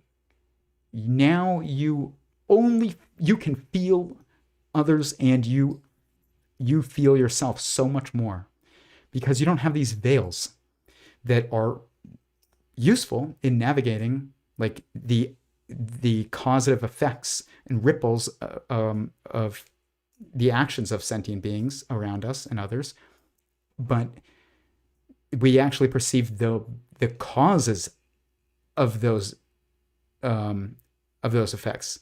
Not just, whereas like your senses, your physical senses, your sight and hearing and everything, this is all to perceive the causes, or not the causes, the effects. But if you don't have a body anymore and you don't have physical senses anymore, it's not that you lose awareness. You won't see rocks anymore, or sunlight, or trees.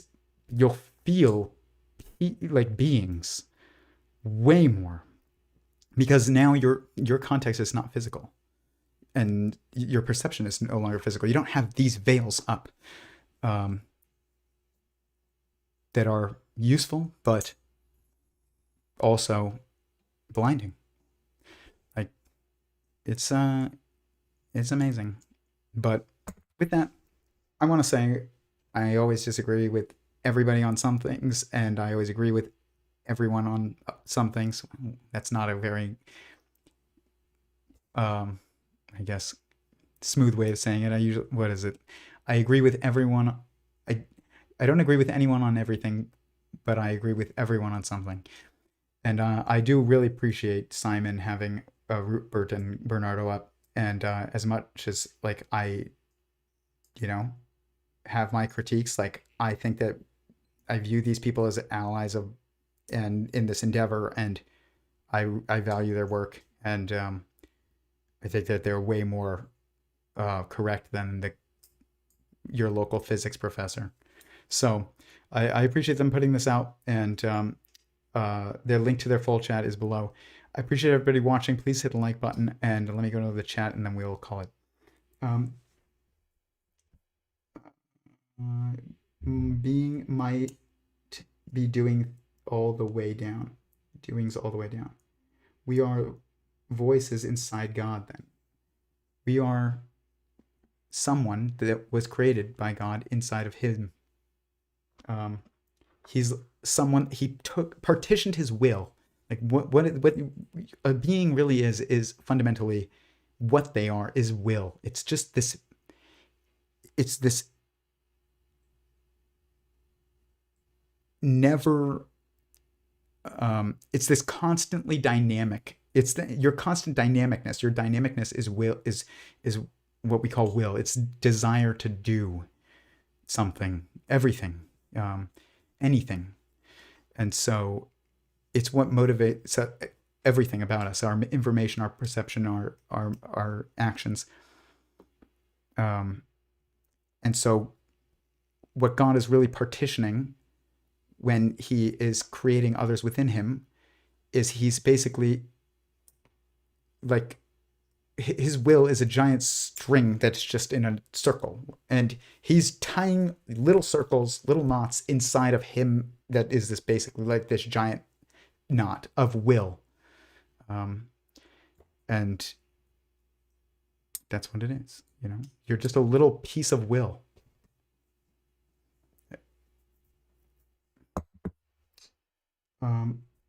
Bernardo's thing is just seemingly saying that some things are really the exteriors of someone's, he's not wrong. It's just his language is still very built on like references to terms that have a physicalist understanding and context, which I understand. It's hard. This requires making new terms and new languages, like super subjective. Like there's no way to say, you can't say objective reality when you're talking about what is fundamental, if what is fundamental is sentient being. You have to say like God's subjective perspective is our causes our super subjective perspective. It's like, or that which we all perceive individually, but also universally, which is like that we are the truest things that we know. That's a super subjective perspective. There's no objective because there's no objects. There's just subjects, which is funny because that's the opposite of our current scientific narrative, is that which is objective is that which is true, and that which is subjective is that which is not really true. It's just opinion, but that's not a good use of the word subjective. It's not a true use of the word subjective. Subjective just means a perspective from someone's point of view. It doesn't mean an opinion. And but God has a subjective point of view too, and like it's the most important perspective. It's the perspective that frames all of the rest of our perspective. It's the context of the rest of our perspectives. And it's his subjective perspective, but it's not even our objective perspective, because it's not an object. There is no objective in fundamental reality. It's literally the opposite of what our narrative is. That which is most true is that which is super subjectively true. That which is true for everyone who is anyone, but also is personally true for everyone who is anyone. And that's what matters most. That's what's the truest. It's not objects. Like, what is this object? It's a water bottle. To me, because I use it as a water bottle. If you didn't know what this was, like, if you don't drink water, this isn't a water bottle. This isn't a water bottle to a fish. It's nothing to a fish. It's just a thing. It's like, might as well be a rock. You know? Formation. And they don't even think about rocks. Fish don't think about rocks.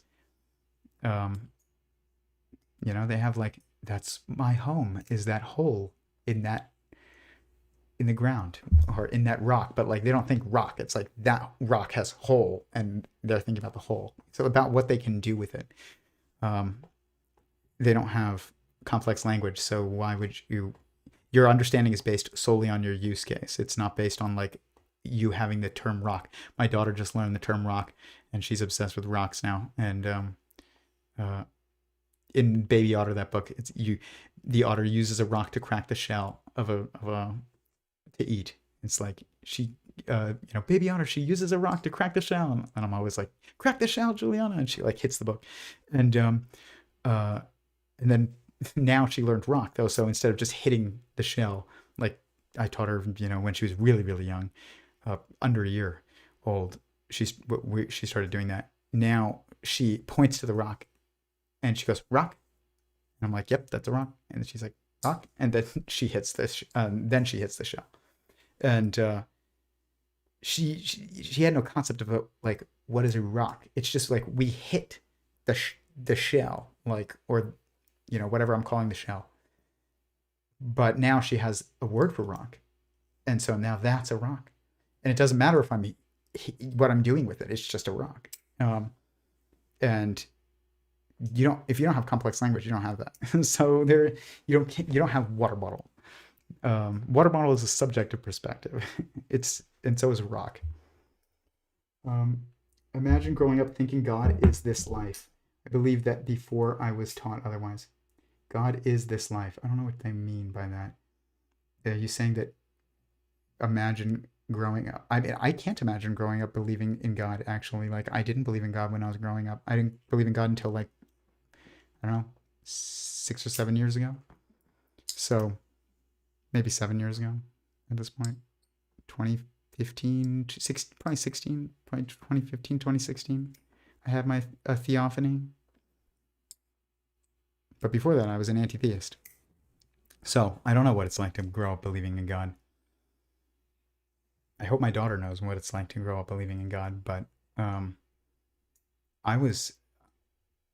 knew more about science than any of my friends, anyone I went to school with, and about science and animals and nature and I was obsessed. And I would literally read the Encyclopedia of Dogs, the Encyclopedia of Fish, the Encyclopedia of Reptiles, the Encyclopedia of Birds. I would just do that for like every animal. And but I didn't believe in God, which is like the ultimate organism. It's actually like the most fascinating organism that exists, that we are within. And I didn't even believe it existed. I was like a red blood cell that doesn't believe that humans exist. It's like, you best start believing in humans. You're in one. It's like, you best start believing in God. You're in one. It's like the Pirates of the Caribbean quote. But anyways, with that, please hit the like button. Share this. Comment any parts that you think would be, with a timestamp, any parts that you think would be a good clip. And I might stream on Sunday night, but I will not be streaming next Thursday. And let's see how bad we did, guys. 3 hours and 30 minutes. Not that bad for me, honestly. But we're working on it. All right, everybody. Thank you. Peace.